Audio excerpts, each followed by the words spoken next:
सगळ्यांना नमस्कार. मिर्ची सेफ अँड साऊंड मध्ये मी आरजी भूषण आपल्या सगळ्यांचं मनापासून स्वागत करतो. खरं आपण असं म्हणतो की एक खूप छान गाणं आहे. दिवस तुझे फुलायचे, झोपाळ्या वाचून झुलायचे, स्वप्नात गुंतत जाणे, वाटेत भेटत गाणे, गाण्यात हृदय फुलायचे, झोपाळ्या वाचून झुलायचे. आपण आपल्या मराठी संस्कृतीचे दाखले देतो, पण जेव्हा अतिशय दुर्दैवी आणि वाईट घटना लहान मुलांच्या बाबतीत घडतात तेव्हा खरंच ही संस्कृती आपण फक्त म्हणण्यापुरती ठेवली का अशी नकळतपणे शंका मनात येते. 4 वर्षाची 5 वर्षाची मुलगी, अशा मुलीवरती जेव्हा अतिप्रसंग होतात, जेव्हा अत्याचार होतात, तेव्हा सगळ्यांचं हृदय गेलं होतं आणि मग वाटतं की याकरता काहीतरी करायला हवं.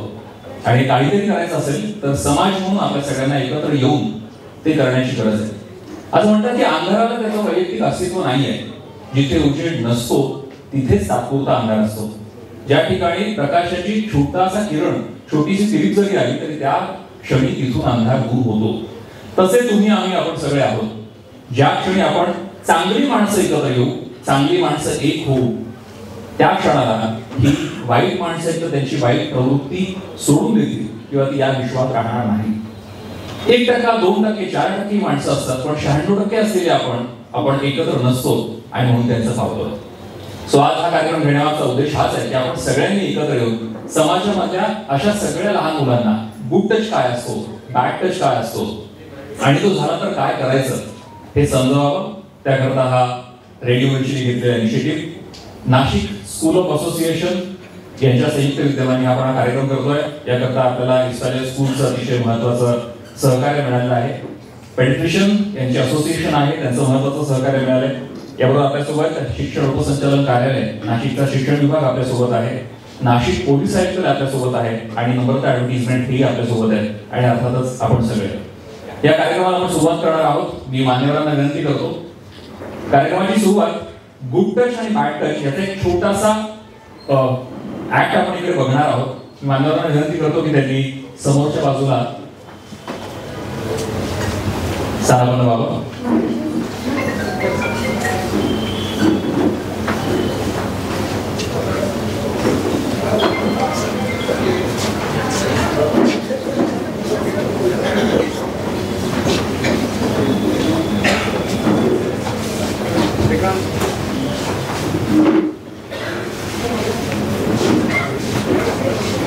मी इस्रायल स्कूलच्या प्रायमरीच्या प्रिन्सिपल सबा खान मॅम यांना विनंती करतो त्यांनी पुढे यावं आणि आज आपल्या समोर ते छोटंसं नाटिका सादर करणार आहे.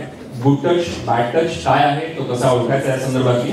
सो त्यांना विनंती करतो की त्यांनी आपली छोटीशी नाटिका सुरू करावी. This is Sabah Khan, the headmistress of Aspire School, and I would like to extend a very warm welcome to all of you for this informative session. मैं तहे दिल से शुक्रगुजार हूँ रेडियो मिर्ची की भूषण सर की for organizing this informative session and addressing this crucial and sensitive issue. What to say about Bhushan sir? ये हमारे नासिक की आवाज है, ये हमारी आवाज है और इतनी कन्विंसिंग, इतनी पावरफुल आवाज है कि we cannot deny. ये जो कोशिश है रेडियो मिर्ची की भूषण सर की, ये हर घर में, हर स्कूल में, हर बच्चे तक ये अवेयरनेस पहुंचाना, good touch bad touch, safe end sound, this is really commendable and I am fortunate to be the part of this August gathering where this sensitive issue is going to be addressed. So Bhushan sir, thank you so much, and can we give a big and huge round of applause to Radio Mirchi and Bhushan sir for this noble cause and initiative and addressing this crucial topic today. मैं Bhushan sir के लिए जो उनका convincing power है, जो उनका beautiful communication skill है, उसके लिए एक शेर अर्ज करना चाहूंगी. कौन सी बात कैसे और कहाँ कही जाती है, कौन सी बात कैसे और कहाँ कही जाती है, हो सलीका तो हर बात सुनी जाती है, हो सलीका तो हर बात सुनी जाती है. So thank you so much Bhushan sir and Radio Mirchi. Well, in this barrier we address this issue in a very sensible manner. We call it I am safe, I am voice session, and in this session we start this session for playgroup and nursery itself, and on a repeated basis we conduct this session in our school to make our children aware. in a very gentle and subtle manner. Basically, in nursery and playgroup, when we talk about our general body parts, जब हम हमारे body parts के बारे में बच्चों को बताते हैं, that time only little information and basic information is provided about private parts and good touch and bad touch in a very sensible and subtle manner. Okay, so here today, as I can see many teachers, educators, principals are present here, so we would like to give a live demo so that this demo is going to be a guideline for all of you. How to address this issue, the good touch and bad touch, how to address this topic in front of children. आपके घर में बच्चे होंगे, आपके school में बच्चे हैं, और ये बच्चों को कैसे इस चीज के बारे में बताना है जो बहुत ही crucial और sensitive है. So I would like to call Jayashree Didi. Jayashree Didi is expert in conducting this good touch bad touch sessions. She has been working with Radio Mirchi since many days, and ये लोग सारे schools में जाके ये campaign run कर रहे हैं, awareness फैला रहे हैं. So let's give a round of applause for their relentless efforts to run this noble campaign. So Jayashree Didi, audience में कुछ बच्चे भी दिख रहे हैं हमें, जो बच्चे 5 से 6 साल के हैं. I would like to call them in front so that we can give a live demonstration that how to address children directly. So it would be more natural, and you will also come to know कि बच्चों से इस topic पे किस तरह से बात रखनी है, किस तरह से बात करनी है. Very nice, good children. Come on, please sit at the chair. You can sit over here. Sit. You can sit. You can pull this chair also. Good. You know Jayashree Didi, right? Spanish students, they know Eva and Ira. Come on. This they can sit back as well. Come. That's it. I think 6 students are more than enough.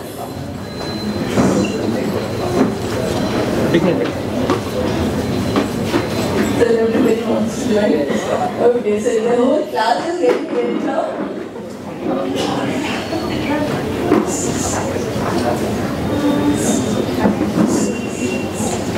Great, they are so willing to learn. I'm so happy. So Jayashree, this class is ready. Come here, come this side. Keep this chair, please. Bharatbhai, can you arrange one more chair? Because she is so disheartened. Yeah. If I send her back. That's okay. So Jayashree Didi, yes. Let's get going. Yes. Okay. So great evening, everyone. Hello. Do you know what is my name?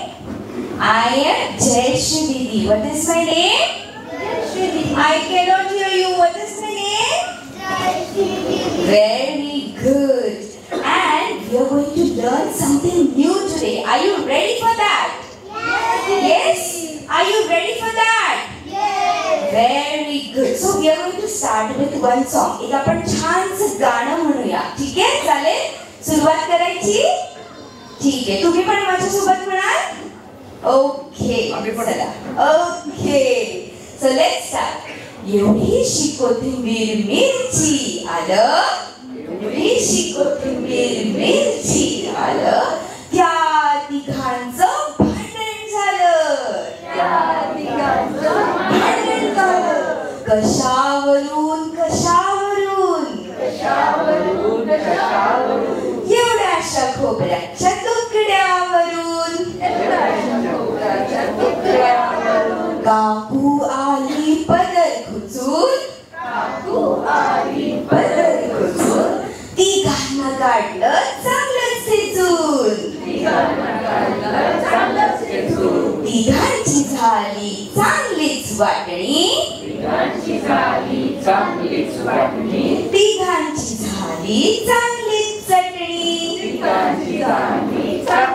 चटणी चटणी घेतली बशीत जेवायला बसलो खुशीत.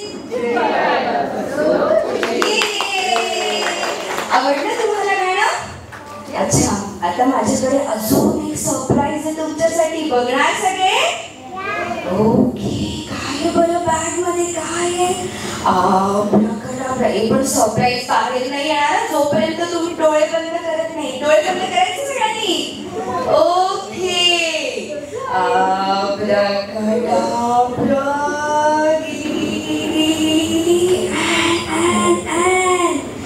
The surprise is coming out.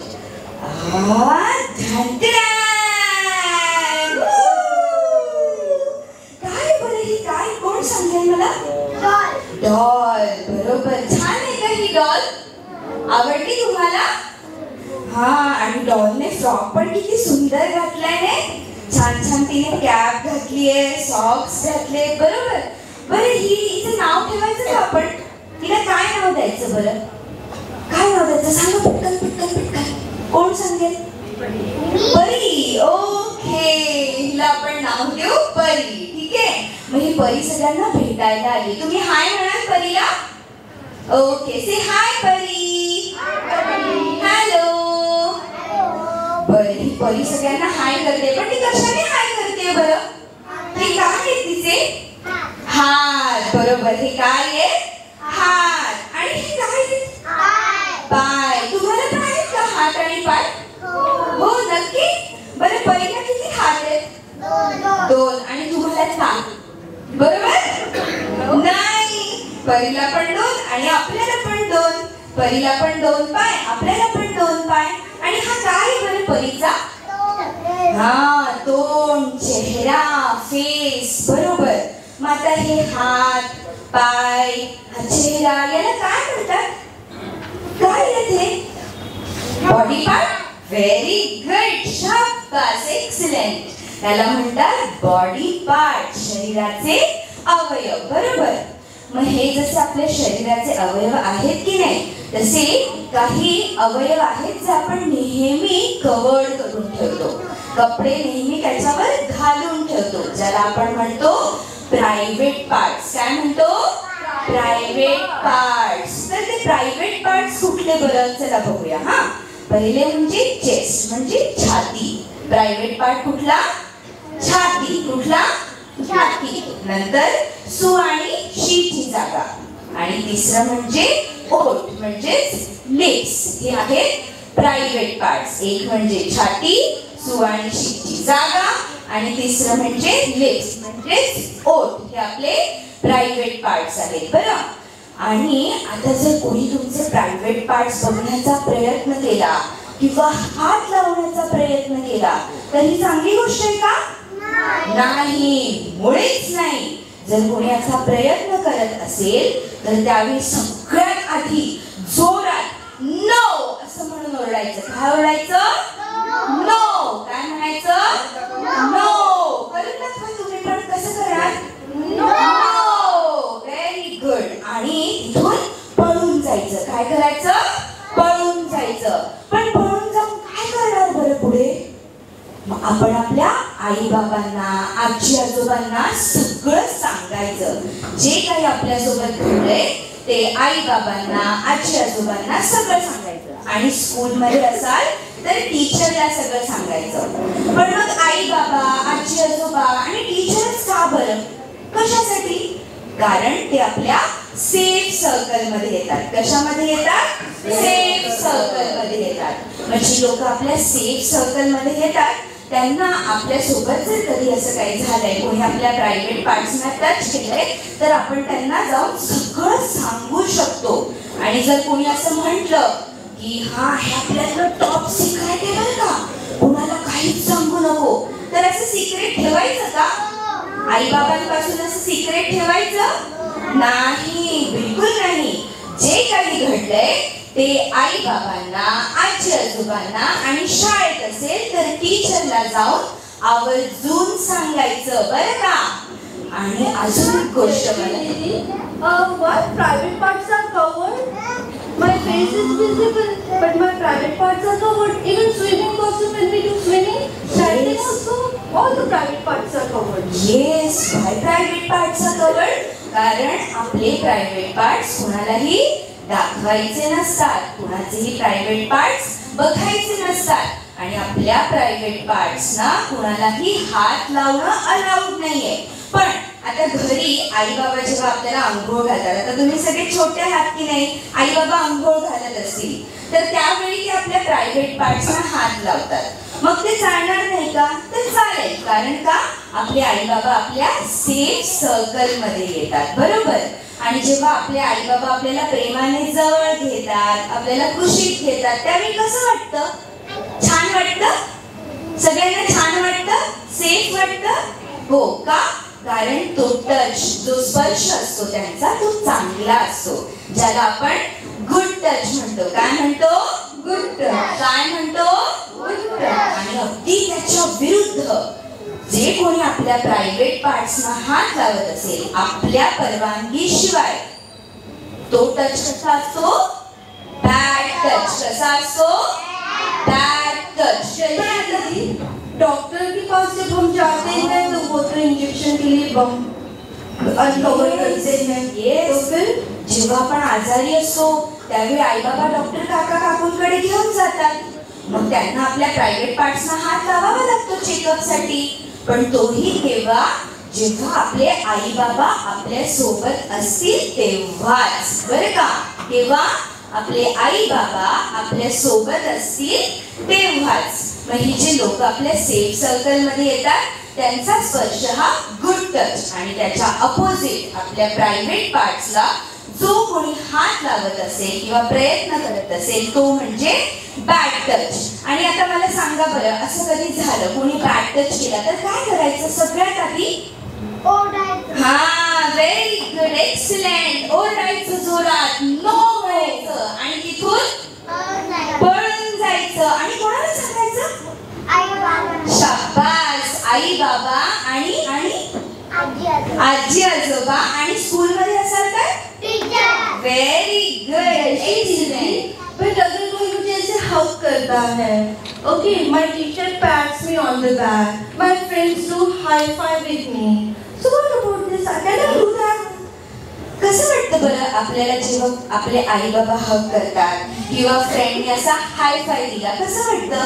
छान वाटतं? Safe वाटतं की unsafe वाटतं? छान वाटतं, बरोबर. मग जो टच छान असेल, सेफ असेल, तो कसा असतो?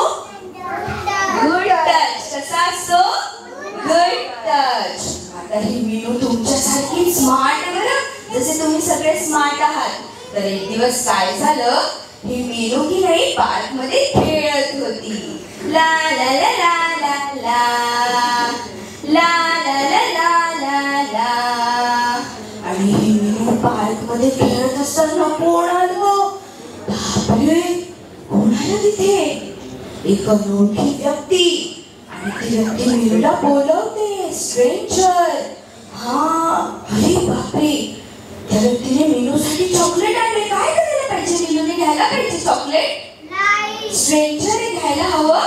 नाही. मग मीनू पण तुमच्यासाठी हुशार, ते चॉकलेट फेकून देणार आणि तिथून पळून जाणार. आणि हे काय, तिने चॉकलेट घेतलं नाही म्हणून स्ट्रेंजर पण पळून गेला. मग असं कधी झालं तर तुम्ही लगेच तुमच्या आई बाबांना सांगायचं, बरं का. कारण तुम्ही सुद्धा मीनू सारखे कसे आहात? स्मार्ट आणि अलर्ट. कसे आहात? स्मार्ट आणि अलर्ट. मग मुलांनो, आपल्या ओळखीतले किंवा अनोळखीतले, घरातले किंवा घराबाहेरचे जर कोणी तुमच्या प्रायव्हेट पार्ट्सना टच करत असेल किंवा बॅक टच करत असेल तर जाऊन लगेच तुम्ही तुमच्या आई बाबांना, आजी आजोबांना कळवायचं. ठीक आहे? चालेल. आपण सगळे स्मार्ट आहोत, अलर्ट आहोत, आपण आपली काळजी घेणार. व्हेरी गुड, शाबास, थँक्यू.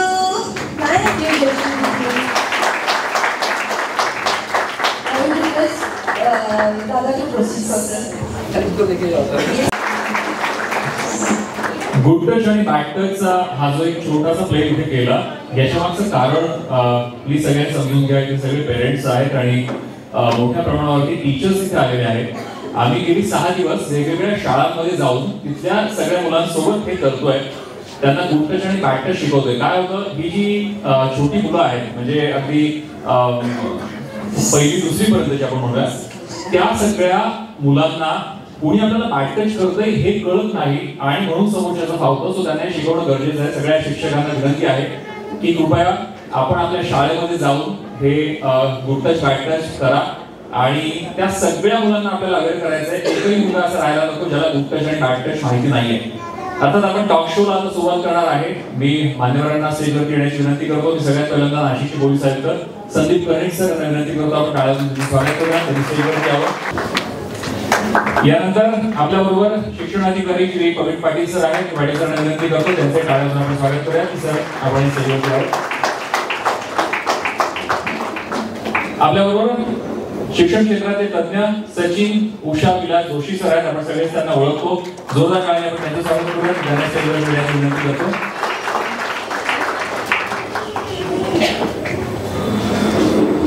आपल्या बरोबर आहेत बालरोग तज्ञ डॉक्टर तृप्ती महात्मे मॅम. त्यांना मी विनंती करतो की त्यांनी स्टेजवर यावं. जोरदार टाळ्याने आपण त्यांचं स्वागत करूया. याचबरोबर आपल्या सोबत आहेत डॉक्टर ऋषिनीत सौदागर. जोरदार टाळ्याने आपण त्यांचे स्वागत करूया. त्यांना स्टेजवर येण्याची विनंती करतो. मी मान्यवरांना विनंती करतो की आपण स्थानापन्न व्हावं.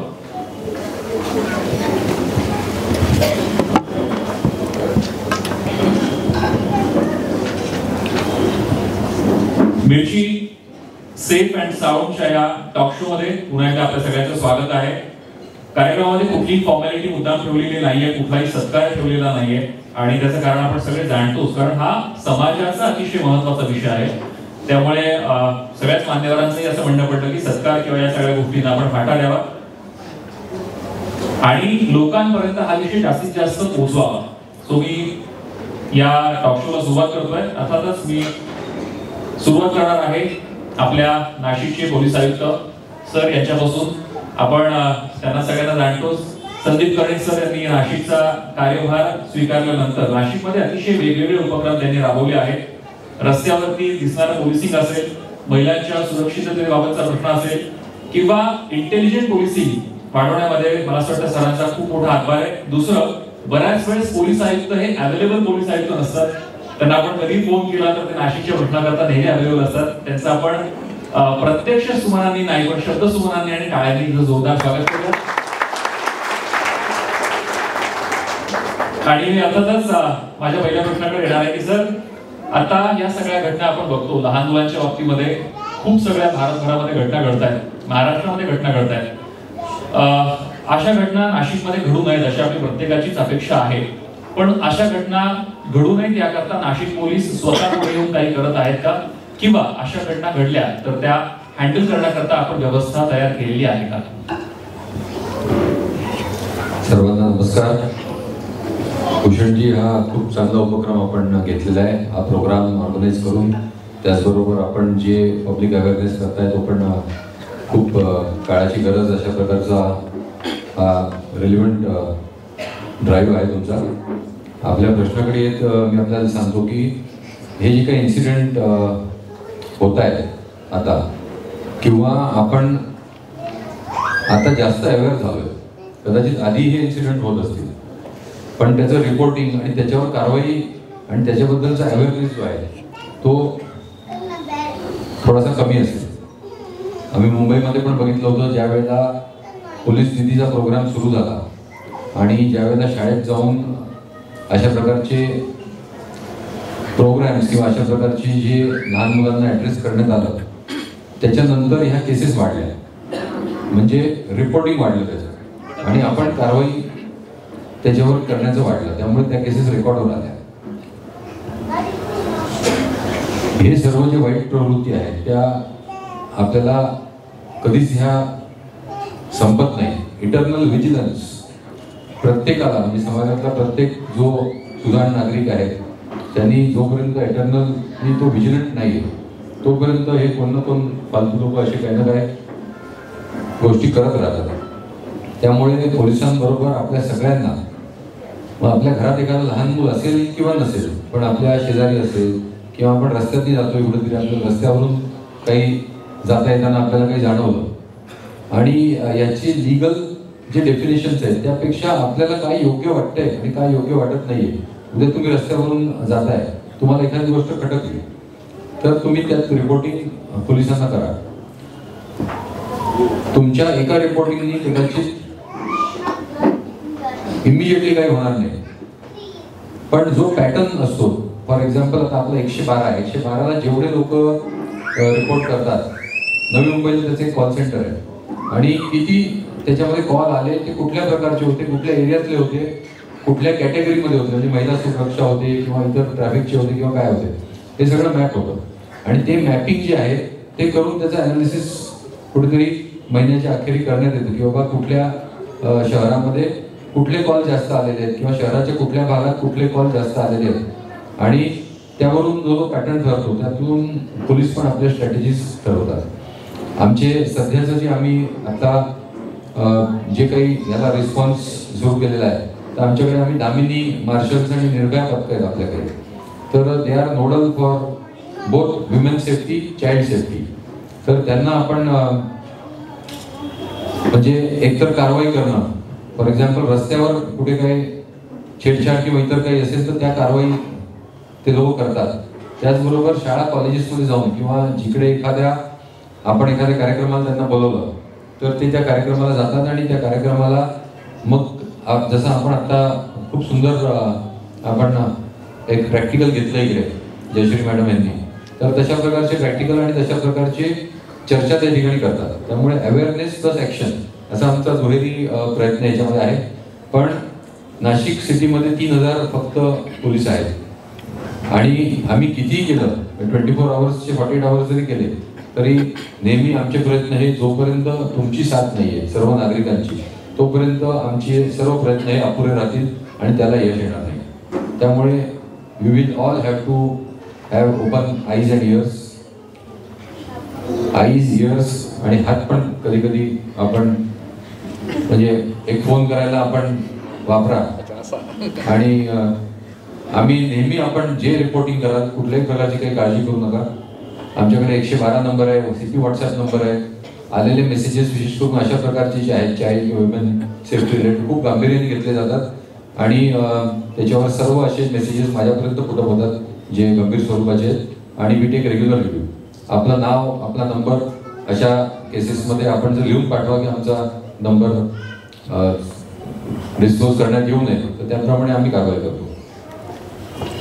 थँक्यू. नक्कीच सरांनी सांगितलं की आपला हात वापरा. बऱ्याच लोकांची मनात शंका आली म्हणजे आता काय मारामारी करायची की काय, म्हणजे मारामारी करायची सरांकडे यायचं. तुम्ही सांगितलं म्हणून केलं, आता सोडा. हात मोबाईलवरती एक मेसेज करण्याकरता किंवा फोन करण्याकरता वापरा, कारण प्रत्येक गोष्टीला आपल्याकडे व्यवस्था आहे. तुम्ही एक मोबाईलवर तुमच्या व्हिडिओ जरी रेकॉर्ड केला, आता आपल्याला बऱ्याच गोष्टी वाटतात की हे असं इलिगल होते किंवा असे आहे, इकडे एक आपण छोटासा व्हिडिओ रेकॉर्ड करून पाठवून द्या कुठे काय आहे, आणि then you can forget about it. मग कारवाई करायची आमची जबाबदारी असते. फोन करा, व्हिडिओ पाठवा. आपल्याला CP व्हॉट्सॲपचा नंबर आपण जो ओपन केलेला आहे दॅट इज म्हणजे नॉट ए कॉलिंग नंबर किंवा not a emergency call number, पण अशा प्रकारचा आपला जो सिटीजन फीडबॅक आहे किंवा आपल्या ज्या सूचना आहेत तर त्याच्यासाठी आम्हाला हा खूप उपयुक्त ठरतो. नक्कीच. आपल्याबरोबर शिक्षण अधिकारी प्रवीण पाटील सर आहेत. नाशिकमधल्या वेगवेगळ्या संस्थांमध्ये, शाळांमध्ये विद्यार्थ्यांसाठी वेगवेगळे उपक्रम सतत राबवणं आणि विद्यार्थ्यांची प्रगती कशी होईल याकरता सर नेहमीच प्रयत्नशील असतात. तर मी पुढचा प्रश्न अर्थातच त्यांना विचारणार आहे. पाटील सर, मला आपल्याला विचारायचं की अशा सगळ्या घटना आता समोर येतात, जसं मग मी CP सरांना विचारलं, तर या घटना होऊ नयेत याकरता शाळांमध्ये सुद्धा वेगवेगळ्या समित्या स्थापन करण्याचा आदेश शासनाकडून देण्यात आलेला आहे. तर आपल्या नाशिक जिल्हा आणि शहराचा विचार करता त्या समित्या आपल्याकडे सगळ्या स्थापन झालेल्या आहेत का? त्या समित्या कुठल्या कुठल्या आहेत आणि त्या नेमक्या कशासाठी स्थापन करायला सांगितल्या, त्याचा रोल काय आहे? सर्वांना नमस्कार. सर्वात अगोदर मी आयोजकांचं आभार मानेल की विद्यार्थ्यांसाठी म्हणजे नाशिक शहर आणि तालुका तसंच आता रेडिओ मिरचीच्या माध्यमातून हा प्रोग्राम पूर्ण जिल्ह्यात जाईल आणि सर्व पालकांना, विद्यार्थ्यांना आणि शाळांचे शिक्षक, मुख्याध्यापकांना याचा लाभ होणार आहे. आणि जे आमच्या समितीत जे अपेक्षित असतात, पोलीस प्रशासनाचं सहकार्य, डॉक्टर साहेबांचं सहकार्य, ते सर्व आपण एका व्यासपीठावर उपलब्ध करून दिलं. त्यामुळे त्याबद्दल मी शिक्षण विभागामार्फत आपलं आभार मानतो, धन्यवाद देतो. याबाबत विद्यार्थी सुरक्षाच्या बाबत 2006 मध्ये विशाखा समितीची स्थापना झाली होती. त्यानंतर 2014मध्ये परिवहन समिती आली. विद्यार्थी सुरक्षा म्हटलं म्हणजे फक्त शाळा त्याच्यात येत नाही, तर घर, शाळा आणि समाज यातली सुरक्षा आम्हाला अपेक्षित असते. आणि त्यामुळे परिवहन समितीचंही त्यात महत्त्वाचं कार्य होतं की शाळेत विद्यार्थी शाळेतनं येत असताना किंवा जात असताना त्यांच्याशी काही असा गैरप्रकार घडू नये, त्यासाठी त्यात सूचना देण्यात आलेल्या आहेत आणि त्यात पोलीस प्रशासनाची आम्हाला मदत होत असते. त्यानंतर मार्च 2022मध्ये सखी सावित्री समितीची स्थापना झाली. क्रांतीज्योती सावित्रीबाई फुले यांच्या 125व्या जयंतीनिमित्त त्या समितीची स्थापना केली गेली. विद्यार्थ्यांना बालस्नेही, सुरक्षित असून शिक्षण मिळेल, घर, शाळा आणि समाजात त्याला सुरक्षितता वाटेल यासाठी त्या समितीची स्थापना केली गेली. आणि त्यातली आपली घटना घडल्यानंतर 21 ऑगस्ट 2024ला शासनाने काय अपेक्षित आहे शाळेमध्ये या समित्यांसोबत, जसं तक्रार पेटी असेल, CCTV असेल, याचा एक वेगळा शासन निर्णय काढून त्याची अंमलबजावणी 1 महिन्यात करण्याच्या संबंधात सूचना दिली होती. आणि त्या संदर्भात आम्ही आमचं शिक्षण विभागाचे उपशिक्षणाधिकारी, आमचं सर्व जी टीम आहे त्यांनी आम्ही मुख्याध्यापकांच्या शिक्षकांच्या कार्यशाळा घेतल्या, त्यांच्या मीटिंग त्यांच्या आयोजित केल्या आणि जे अपेक्षित होतं, समजा CCTVसाठी मुदत दिली त्यांना वेळ लागणार तर ते 1 महिन्यात त्यांच्याकडनं ते अपेक्षित करणार आहे. परंतु इतर ज्या सर्व समित्या वगैरे तक्रार पेटी शाळेच्या प्रवेशद्वाराजवळ लावणं, ती दर आठवड्याला उघडली जाणं अपेक्षित आहे. ती उघडताना मुख्याध्यापक विद्यार्थ्यांचे प्रतिनिधी समोर असणं अपेक्षित आहे. त्याबाबत आम्ही सर्व शाळांना सूचना निर्गमित केलेल्या आणि त्याची अंमलबजावणी नाशिक जिल्ह्यात सुरू झाली. नक्कीच मला असं वाटतं की प्रशासनाकडून ज्या गोष्टी करणं अपेक्षित आहे त्या होत आहेत. पोलीस आयुक्त सरांनी आणि शिक्षणाधिकाऱ्यांनी सांगितलं. फक्त पालक म्हणून आपण आणखी सजग राहिलो तर मला असं वाटतं की अशा अप्रिय घटना नक्कीच आपल्याला टाळता येऊ शकतील. आजच्या कार्यक्रमाला प्रतिसाद खूप अभूतपूर्व आहे. आम्ही क्षमा मागतो आयोजक म्हणून, कारण बऱ्याच लोकांना उभं राहावं लागत आहे. सो रिअली सॉरी, पण हॉल घेताना असा अंदाज होता की एवढ्या प्रमाणात त्याला प्रतिसाद मिळेल. आजच्या कार्यक्रमासाठी बरेच सगळे मान्यवर सुद्धा उपस्थित आहेत. आपल्या विप्रचे ॲडव्होकेट ठाकरे सर इथे आलेले आहेत. मी त्यांचं इथे मनापासून स्वागत करतो. त्यानंतर भोसला मिलिटरीचे प्रतिनिधी सर इथे आलेले आहेत. सगळ्याच MITचे प्रतिनिधी आलेले आहेत. मी सगळ्यांचं मनापासून स्वागत करतो. मी यानंतर जाणार आहे पुढचा प्रश्न, अतिशय महत्त्वाचा प्रश्न आहे. तो मी विचारणार आहे सचिन उषा विलास जोशी सर यांना. शिक्षण तज्ञ म्हणून आपण त्यांना ओळखतोच. नाशिक स्कूल असोसिएशनचे सध्या सर प्रेसिडेंट आहेत. इस्पॅलियर या एक्सपेरिमेंटल स्कूल, नाशिकला एक वेगळी ओळख, महाराष्ट्राला एक वेगळी ओळख एक्सपेरिमेंटल स्कूलची ज्यांनी करून दिली ते सचिन जोशी सर. अर्थात युरोपियन काउन्सिल आणि युरोपियन पार्लमेंट शिक्षण आणि लोकशाही या विषयावर व्याख्यान देणारे ते पहिले भारतीय असून नुकत्याच विविध देशात दर्जेदार शिक्षण याबाबत शाश्वत विकास ध्येय याविषयीच्या SDG 4 उद्दिष्टांवरती आधारित सस्टेनेबल डेव्हलपमेंट गोल ऍक्सिलेटर म्हणून त्यांची UN तर्फे त्यांना कार्यरत करण्यात आलंय. NAED दिल्लीचे ते ऍडवायझरी डिरेक्टर सुद्धा आहेत. आणि आपल्या सगळ्यांच्या नाशिककरांसाठी एक आनंदाची गोष्ट अशी की इस्पॅलियर हेरिटेज स्कूलला शासनाचा यावर्षीचा 51 लाख रुपयाचा पुरस्कार मुख्यमंत्र्यांच्या हस्ते नुकताच देण्यात आला. विद्यार्थ्यांसाठी खूप एक वेगळं आयाम नेहमीच सचिन जोशी सर हे उघडून देत असतात. सचिन सर, जेव्हा मी आता रेडिओवरची या विषयासाठी आला होता तेव्हा त्यांनी खूप धक्कादायक वास्तव मांडलं. सो पुढचा जो प्रश्न आहे तो मी त्यांना त्याच विषयाला निगडीत विचारणार आहे. सर, आपल्या भारताचा विचार केला तर लहान मुलांचं जे लैंगिक शोषण होतं याची सध्याची भारताची आकडेवारी काय आहे? आणि त्याला जोडून मला असा प्रश्न विचारायचा आहे की गुड टच बॅड टच हा विषय कसा नाजूक आहे.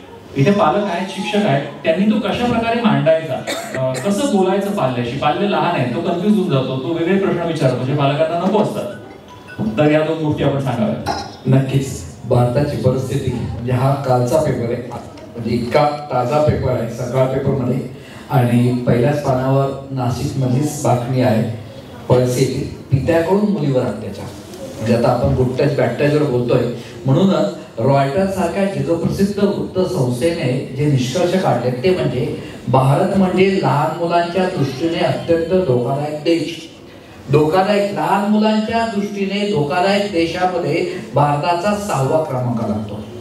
एक देशभक्त म्हणून, एक देशावर आपलं प्रेम असतं म्हणून वाईट वाटतं, पण नुसतं वाईट वाटून चालणार नाही, आपल्याला याच्यावर काहीतरी काम करावं लागेल. आणि म्हणूनच तर हा मिरची चा जो सेफ अँड साऊंडचा उपक्रम आहे हा त्यासाठीच आहे की आपल्यावर जे कलंक लागलेला आहे की भारत म्हणजे लहान मुलांच्या दृष्टीने अत्यंत धोकादायक देश, म्हणजे आकडेवारी इतकी डेंजरस आहे. 53% लैंगिक अत्याचार ही ministry of woman and child डेव्हलपमेंटचा हा रिपोर्ट आहे. हा म्हणजे 2 मुलांवर एका मुलावर अत्याचार होतोय. ओके. आणि त्याहून महत्वाचं 60% केसेस या ओळखीतल्या लोकांच्या आहेत, घरातल्या कॉलनीतल्या जवळच्या आहेत. म्हणजे आपल्याला असं वाटतं घटना शाळेत घडलेली आहे, पण 60% केसेस. आणि त्याहूनही डेंजर म्हणजे 22% केसेस अशा आहेत की लहान मुलांना पॉर्न दाखवून, पॉर्न व्हिडिओ दाखवून या पद्धतीच्या कृती म्हणजे ऍक्शन केले गेलेले आहेत. मागच्या वर्षी नॅशनल क्राईम ब्युरो रिपोर्ट सांगतो 1,41,185 केसेस या रजिस्टर झालेल्या आहेत. जसं मला सीपी सरांनी सांगितलं की अवेअरनेस झाल्यामुळे ह्या झालेल्या ही सर्वात चांगली गोष्ट आहे, हे कळतं आपल्याला, त्यामुळे आपण ऍक्शन इथं घेऊ शकतो. सो आता इतका मोठा भारताची परिस्थिती असताना आपलीच जबाबदारी काय, पालक म्हणून आपली रिस्पॉन्सिबिलिटी काय. गंभीर विषय मग मी सांगितलं नाजूक आहे, पण गंभीर विषय जरी असला तरी हा गंभीरपणे मांडायचा नाहीये, हा सर्वात महत्वाचा मुद्दा. सो आता आपण मग टीचर्सने शाळेत कसं शिकवलं पाहिजे यावर आपण चर्चा केली. आता मी 5 मिनिटांमध्ये पालक म्हणून, आई बाबा म्हणून हा विषय आपण घरात कसा मांडायचा छोटस आपण एक डेमो बघूया. पहिली गोष्ट म्हणजे कसं सांगायचं आणि कोणी सांगायचं, आईने की बाबाने. सायकोलॉजी आता इथं आहेत सगळे डॉक्टर ते सांगतीलच, पण आमचं एक गेजिंग आणि जे पद्धतीने मी पालकांशी बोलत असतो, जेव्हा बाबा वडील हा विषय लहान चिमुकलीला शिकवतात, मुलाला का मुलीला, तो जास्त इफेक्टिव्ह होत असतो. कारण की एक सायकोलॉजी असते, आई आपली नेहमी बरोबर असते, बाबा ऑफिसला थोड्या वेळाने येतात, त्यामुळे बाबा जे सांगतात ते जास्त इफेक्टिव्ह होतं. असा याचा अर्थ नाही की बाबांनीच सांगितलं पाहिजे, आई सांगू शकते, पण बाबा जर घरात असतील त्यांनी हा विषय सांगितला तर जास्त. पुढचा, एकत्र नको, म्हणजे आई आणि बाबा एकत्र बसले आणि चला आता आपण कुठल्याही बॅटरीचं शिकूया, काहीतरी गंभीर आहे, चला आज एक महत्वाची मीटिंग, अजिबात तसं करायचं नाही. जेवढा लाईट मोड मध्ये, जेवढं इझिली, ओके, एक तर बाबांनी सांगावं किंवा आईने सांगावं, पण लाईट मोड मध्ये असलं पाहिजे. किती वेळ सांगायचंय, चला ते 8 तास मोठी मीटिंग घेऊया, तर काही याचा मोठा प्रश्न नाही आहे की या पद्धतीने सांगितलं नाही. 10 मिनिटाच्या 10 ते 12 मिनिटाच्या मध्ये इफेक्टिव्ह तुम्हाला सांगायचं आहे. मग आता मूळ मुद्द्याला हात करताना इकडचे तिकडचे शब्द वापरतात, जे सायंटिफिक शब्द आहेत, जे योग्य शब्द आहेत तेच वापरले पाहिजे. जसं आता मग जयश्री दीदीने गाणं म्हटलं, कविता म्हटली, यापर्यंत सुरुवात तुम्ही करू शकता. Start with basic body part. Okay, तर तुम्ही सांगू शकता, अरे लहानपणी नाही का तुला विचारते जाम डोकं कुठे होतं, असं काहीतरी डोकं हात लावतोय, आपण शिकवले बॉडी पार्ट. म्हणजे 1 वर्षाच्या आधी मुलांना आपण बॉडी पार्ट शिकवत असतो, त्यानंतर शिकवतच नाही.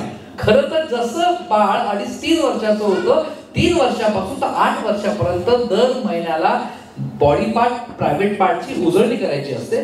सो आता बॉडी पार्ट शिकवताना सिंपल रिपिटेशन करणारे फक्त पॉइंट सांगेल, किंवा कव्हर बॉडी काय असतात, मी शर्ट घातलेला आहे, काय काय कव्हर झालेले आहे, माझे हात दिसत आहेत, तुझे हात दिसत आहेत, या पद्धतीने तुम्ही डिस्कशन करू शकता.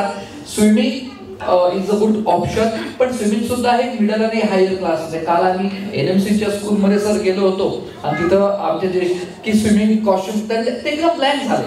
सो आपल्याला त्या मुलाचं तुमच्या घरातलं वातावरण बघून त्यांना हा विषय आपल्याला द्यायचा आहे. तिथं एक गोष्ट फार व्यवस्थित सांगायची, जेव्हा आपण प्रायव्हेट पार्ट सांगतो त्यावेळेस no one can touch a private part. Okay, मग प्रायव्हेट पार्ट कुठले तर सरळ सांगतो तर चेस्ट. ओके, त्यानंतर part between leg. Part between leg हा शब्द नक्की उच्चारा, मग जयश्री दीदीकडे राहून गेला. पार्ट बिटवीन लेग आणि म्हणजेच काय तर शूजची जागा, शीची जागा, हो की नाही, या पद्धतीने. सो जेवढं तुम्हाला सोपं करून सांगता येईल तेवढं. आणि बम आणि ओठ, कारण की आधी हा ओठ नव्हता, पण ज्या पद्धतीने बॅक्टेरियाचे केसेस येत आहेत त्याच्यामध्ये ओठ हा ऍड केला गेला. ओके, मग कोण हात लावू शकतं, तर आई हात लावू शकते, बाबा हात लावू शकतात, आजी आजोबा जर घरातली असतील तर. ओके, पॅटर्न नाही, हा सर्वात महत्वाचा मुद्दा. आजी आजोबा घरात राहणारे असतील तर ते आजी आजोबा, आणि डॉक्टर जेव्हा आई बाबा उपस्थित असतील तर. याचाच अर्थ याला सेफ सर्कल म्हणतात. आणि अनसेफ मध्ये तुम्ही यादीच काढायची, प्रॉपर यादी काढायची. मग ते दादा नाही, तो अनसेफ सर्कल झाला किंवा ते सेफ सर्कल मध्ये नाही आले. दादाचे मित्र नाही, दादाचे मित्र सुद्धा अनसेफ सर्कल मध्ये आले. काका, दादा, मामा, आजोबांचे मित्र. I am very serious. Age साधारणतः 65 ते 75ची एज मधले जे आजोबा असतात, कधी कधी अशाही केसेस घडलेल्या आहेत. तर काही गोष्टी बोलली सांगणं आवश्यक आहे, पण हे गरजेचं आहे. त्यामुळे आजी आजोबांचे मित्र, त्याच्यानंतर माझे सुद्धा मित्र, मग कॉलनीतले दादाचे मित्र, कॉलनी मधले, ह्या सगळ्या गोष्टी त्यांना सांगायच्या. म्हणजे घेत असताना एक वाक्य जरूर वापरा, हे सगळे तुझी काळजी घेता बरं का, फक्त त्यांना प्रायव्हेट पार्टला हात लावू द्यायचा नाही, नाहीतर तो ट्रस्ट जो आहे मुलांचा तो निघून जाईल, तो वाढवायचा नाही. आणि तसं सगळीच करत नाही. त्यामुळे प्रत्येकाला त्या संशयाच्या ह्याच्यात बघणं ते सुद्धा अतिशय धोकादायक आहे. सो सेफ आणि सेफ सर्कल सांगितल्यानंतर या पद्धतीचे वर्कशीट गुगलवर उपलब्ध आहेत.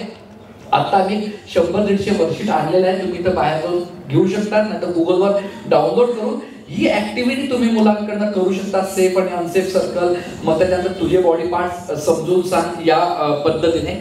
सो हे झालं की एक गोष्ट करायची, चला आता आपण परीक्षा देऊया, आणि मग आईला बोलवायचं किंवा आईने सांगितलं असतं आपण बाबाला बोलूया, आणि मग म्हणायचं आई तुला माहितीये का आपल्या चिमुकल्याला ना छानपैकी सांगता येतं प्रायव्हेट पार्ट्स काय, आणि प्रायव्हेट पार्ट्स ने म्हटलं की कसं ओरडायचं असतं. तो जर आईला ओरडून दाखव, हा थांब ना, मग प्रश्न तर विचारलंय, मग तुम्ही तिथं रोल प्ले करायचा आईसोबत. ओके, या पद्धतीचं कम्युनिकेशन करायचं. आणि हे रिपिटेशन व्हायला आवश्यक आहे. रिपिटेशनच्या 2 जागा आहेत.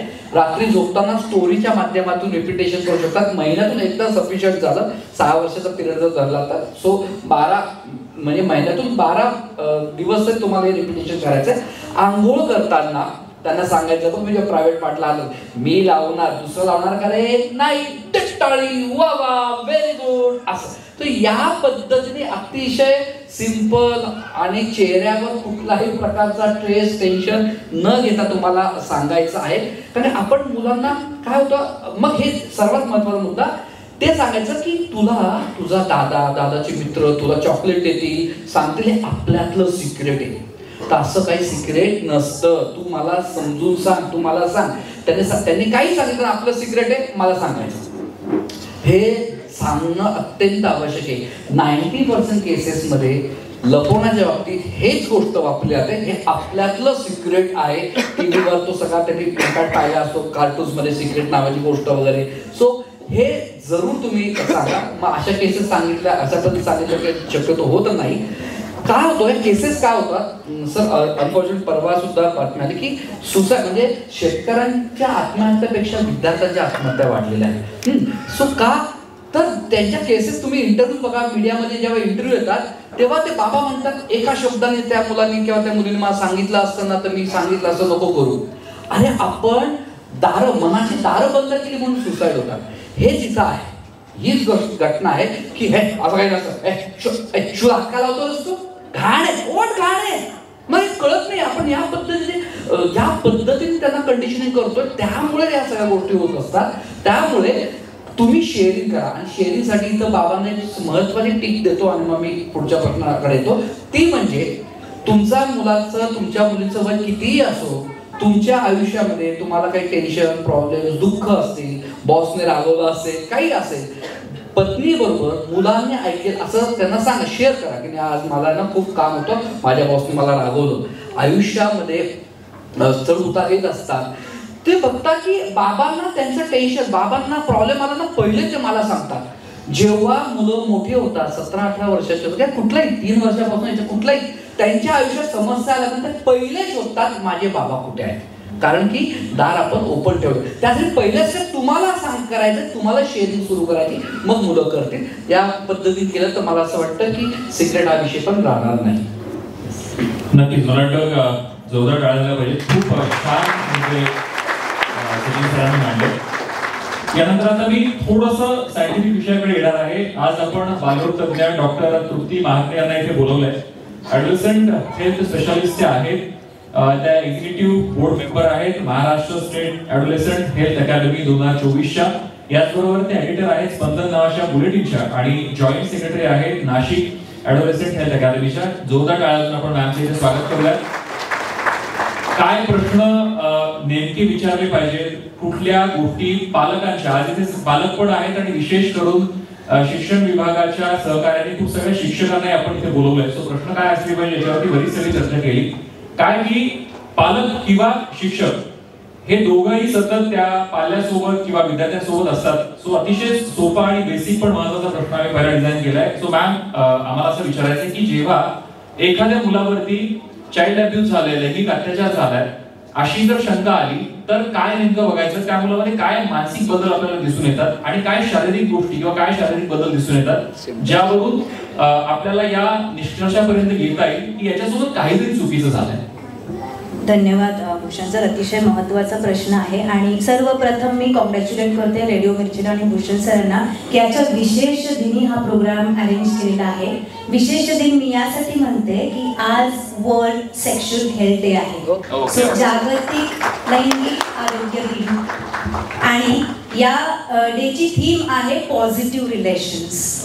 ओके, सो हे जागतिक डेज, जागतिक दिवस जे सेलिब्रेट केले जातात ना, ते अवेअरनेस वाढवण्यासाठी केले जातात आणि म्हणून हा विशेष दिन आहे. तर आता आपण प्रश्नाकडे वळूया. भयानक वास्तव जे आहे ते सरांनी ऑलरेडी सांगितलेलं आहे. इंडिया टॉपमोस्ट आहे चाइल्ड सेक्शुअल अब्यूज मध्ये. म्हणजे आपण म्हणतो की आपली भारतीय संस्कृती खूप रिच आहे वगैरे, पण हे खूप भयानक वास्तव आहे. कुठल्याही क्षणी 10 मधला एक मुलगा हा कुठल्या ना कुठल्या असॉल्टला बळी पडत असतो. पण हे आपल्याला कळतं का? नाही कळत. कारण लैंगिक अत्याचार झालेली मुलं ही सहसा बोलत नाही. त्यांच्या भावविश्वामध्ये प्रचंड प्रमाणात उलथापालथ झालेली असते. खूप लज्जेची, शर्मेची, असहाय्यतेची आणि अपराधीपणाची भावना त्यांच्यामध्ये असते. त्यामुळे आपल्याबरोबर जे काही झालंय ते कसं सांगायचं, कोणाकडे सांगायचं, किती सांगायचं, याचे स्किल्स किंवा याचं धैर्य त्यांच्याकडे नसतं. त्यामुळे यासाठी पालक आणि शिक्षक यांनी सजग आणि संवेदनशील राहून एखाद्या बाळाला जर त्रास झाला, भले तो शारीरिक असो मानसिक असो, तो पटकन ओळखणं गरजेचं असतं. तो का होतोय ओळखणं गरजेचं असतं. आता बऱ्याचदा शारीरिक त्रास हे जास्त प्रमाणात जाणवत नाही अनलेस तीव्रता लैंगिक अत्याचाराची जास्त तीव्र स्वरूपाची असेल. पण मानसिक आणि वर्तनामध्ये बदल हे मात्र लवकर जाणवतात. आता ते कोणते? तर एखादं मूल अचानक कमी बोलायला लागलंय, अंतर्मुख राहतंय, एकलकोंडेपणामध्ये राहतंय किंवा खूप चिडचिड करतंय, मुडी राहतंय, आक्रस्ताळेपणा करतंय किंवा रिग्रेसिव्ह बिहेवियर म्हणतो. म्हणजे एखादं 10-11 वर्षाचं मूल अगदी 2-3 वर्षाच्या बाळासारखं आईला चिकटून आईच्या मागे मागे राहतंय. त्यांना कोणाचा स्पर्श नको असतो. एखाद्या विशिष्ट व्यक्तीबरोबर थांबायला त्यांना भीती वाटते किंवा एखाद्या विशिष्ट ठिकाणी जायला त्यांना भीती वाटते. मग ते ट्युशन असो, हॉबी क्लास असो, नातेवाईकांचं घर असो, जिथे अत्याचार घडतो अशा ठिकाणी मुलांना जायला नको वाटतं. या सगळ्या गोष्टींमुळे अभ्यासात त्यांचं लक्ष लागत नाही. आता अजून एक महत्त्वाची गोष्ट म्हणजे मुलं खेळातूनही व्यक्त होत असतात बरं का. म्हणजे लहान मुलं जे डॉक्टर किंवा आई बाबा असे जे गेम्स खेळतात, तर त्यामध्ये मुलांना एकमेकांच्या प्रायव्हेट पार्ट विषयी उत्सुकता असते. मग हे प्रायव्हेट पार्ट हाताळले जातात. आता काही वयापर्यंत म्हणजे अगदी 8-9 वर्षाच्या मुलापर्यंत ही सेक्शुअल क्युरिओसिटी नॉर्मल असते. पण जेव्हा हे अतिप्रमाणात घडतं तेव्हा पालकांनी ओळखून घ्यायचं की कुठेतरी पाणी मुरत आहे किंवा गोष्टी सांगणं असतं. मुलं गोष्टी सांगतात, त्या गोष्टींमध्येही सेक्शुअल रिलेटेड थीम्स असतात. सॉफ्ट टॉयज बरोबर किंवा बाकी मुलांबरोबर सेक्शुअल रिलेटेड ऍक्टिव्हिटीज केल्या जातात. एखादं ड्रॉइंग काढायला सांगितलं, उदाहरण देते मी. एखादी 4-5 वर्षाची मुलगी आहे, दुर्दैवाने आपण समजू की तिच्याकडून कोणावर तरी अत्याचार होतो. आपण तिला सांगितलं की बाई एखाद्या माणसाचं चित्र काढ बरं. मग ती काय करेल? माणूस सगळं व्यवस्थित काढेल, पण त्या माणसाचा प्रायव्हेट पार्ट डिस्प्रपोर्शनेटली मोठा काढेल. या सगळ्या गोष्टी जेव्हा घडतात ना, तेव्हा पालकांनी ओळखून घ्यायचं की एकतर मूल आपलं चाइल्ड सेक्शुअल अब्यूजला बळी पडतंय किंवा ते पोर्नोग्राफीला एक्सपोज होत आहे किंवा त्याच्यासमोर ॲडल्ट सेक्शुअल ॲक्टिव्हिटीज होत आहेत. तर या सगळ्या गोष्टी सजग राहून आणि अतिशय नाजूकपणे या सगळ्या गोष्टी हाताळायला लागतात. जेव्हा मग त्याने मामीला सांगितलं का, आईला विचार, बहिणीला विचार काय झालं, तेव्हा बहिणीने सांगितलं की हे असं असं झालं होतं. सो झोप कमी होणं किंवा झोपेमध्ये वाईट स्वप्न पडणं, पोट दुखणं, डोके दुखणं, बेड वेटिंग म्हणजे अगदी 10-11 वर्षाची मुलं देखील अंथरुणामध्ये शू करतात किंवा नकळत पॅन्टमध्ये शिशू होणं, या सगळ्या गोष्टी लहान मुलांमध्ये जाणवतात. या व्यतिरिक्त प्रायव्हेट पार्टच्या जागी दुखणं किंवा खाज येणं, चालताना बसताना नैसर्गिक विधी करताना दुखणं, योनी मार्गातून रक्तस्राव होणं किंवा वेगळ्या प्रकारचे स्राव होणं, त्याला दुर्गंधी होणं, हे सगळे शारीरिक त्रास मुलांमध्ये जाणवू शकतात. आणि यापैकी काहीही जाणवल्यास पालकांनी लगेचच डॉक्टरांशी संपर्क साधायचा. आता याचे लॉंग टर्म इफेक्ट्स मला वाटतं सर बोलणारच आहेत, अगदी थोडक्यात सांगते. लॉंग टर्म म्हणजे पुढच्या आयुष्यात होणारे इफेक्ट जे आहेत, मुलांमध्ये अँझायटी होणं किंवा डिप्रेशनमध्ये जाणं, स्वतःविषयीच घृणा वाटायला लागणं, न्यूनगंड निर्माण होणं किंवा सुसाईड थॉट्स होणं, असे बरेच घडतात. आता अजून एक महत्त्वाची गोष्ट, निसर्गाने मुलींना देणगी दिलेली आहे की तिला कोणी बॅकटच केला तर कुठल्याही तीव्रतेचा असू दे, तिची बॉडी आणि तिचं मन लगेच सेन्स करतं की हे काहीतरी विचित्र आहे. पण मुलांच्या बाबतीत असं घडत नाही. मुलांना कळतच नाही की आपल्याबरोबर काय होत आहे आणि त्यामुळे मुलं बोलत नाहीत, ते आपल्यात घुसमटत राहतात. मग हा सेक्शुअल अब्यूज जर क्रोनिक झाला ना, म्हणजे सारखा झाला की मुलं अगदी वैफल्यग्रस्त होतात आणि मग ही मुलं टीनेजमध्ये जाऊन एकतर ॲडिक्शनला बळी पडतील किंवा त्यांच्यापेक्षा लहान मुलांवर सेक्शुअल अब्यूज करायला सुरुवात करतील. नक्कीच. तर आपल्या आसपास एवढ्या घटना होत असतात आणि एवढ्या गोष्टी घडत असतात. मला असं वाटतं डॉक्टरांनी सांगितल्यानंतर मी पण इमॅजिन करायला लागलो की खरंच त्या लहान मुलाच्या भावविश्वामध्ये काय सुरू असेल. आज आपल्या प्रत्येकाच्या हातामध्ये मोबाईल नावाचं एक भयानक साहित्य, काय हत्यार काय म्हणायचं मला माहित नाही, ते आलंय आणि आपण लहान मुलांना अगदी खेळायला सहजपणे देऊन टाकतो. पण ते त्याच्यावरती खरंच काय बघतात हे आपल्याला माहितीये का? मला वाटतं डॉक्टर खूप महत्वाचे मुद्दे मांडले. त्याच्या मनाच्या पटलावरती होणारे संस्कार आणि त्या पटलावरती संस्कार झाल्यानंतर प्रत्यक्षामध्ये त्याचं होणारं दर्शन कुठल्या सिम्पटम्स मधून आहे हे सगळ्याच पालकांनी शिक्षकांनी बघायला हवं. यानंतर आपल्याबरोबर आहेत डॉक्टर ऋषिनी सौदागर, उत्तर महाराष्ट्रामधले पहिले फेलो होमिओपॅथ मानसोपचार तज्ज्ञ म्हणून त्यांची अर्थातच आपल्या सगळ्यांना ओळख आहे. त्यासाठी त्यांना राज्यपाल भगतसिंग कोश्यारी यांच्या हातून त्यांना गौरवण्यात आले. नाशिकचा रोजा सन्मान पुरस्कारही त्यांना प्राप्त झालेला आहे. सर्टिफिकेशन इन चाइल्ड हेल्थ सरांनी प्राप्त केलेलं आहे आणि विशेष म्हणजे सुजाण पालकत्व याचे 200 पेक्षा जास्त कार्यक्रम त्यांनी नाशिक मधल्या वेगवेगळ्या शाळांमध्ये पालकत्व काय असावं याकरता राबवले. त्याचा मी स्वतः साक्षीदार आहे. खूप अप्रतिम कार्यक्रम त्यांनी गेली 6 वर्ष घेतलेले आहेत. आणि कोवळे किरण संवाद आपुलकीचा हे मानसिक आरोग्य केंद्र ही सुविधा सुद्धा सरांनी सुरू केली आहे. जोरदार टाळ्या आपण सरांचं स्वागत करूया. मुलांच्या मनाचा आणि मनाच्या पटलाचा खूप बारीक अभ्यास त्यांचा आहे. अशा बऱ्याच वेळा चर्चा होतात. सो डॉक्टर ऋषिनी, मला तुम्हाला पहिला प्रश्न हाच विचारायचा आहे की आता डॉक्टरांनी सांगितलं जेव्हा लहान मुलांवरती असे अत्याचार होतात, बऱ्याच वेळेस ते अत्याचार झाले ते पालकांना कळत नाही, शिक्षकांना कळत नाही, पण तो मुलगा बुडत असतो, मनात हे सगळं घेऊन वावरत असतो. सो असे अत्याचार झाल्यानंतर त्या मुलाच्या मनावरती, त्याच्या एकूण भविष्यावरती याचे काय परिणाम होतात आणि त्याला याच्यातून जर बाहेर काढायचं असेल तर पालकांनी आणि शिक्षकांनी काय केलं पाहिजे? गहन प्रश्न विचार.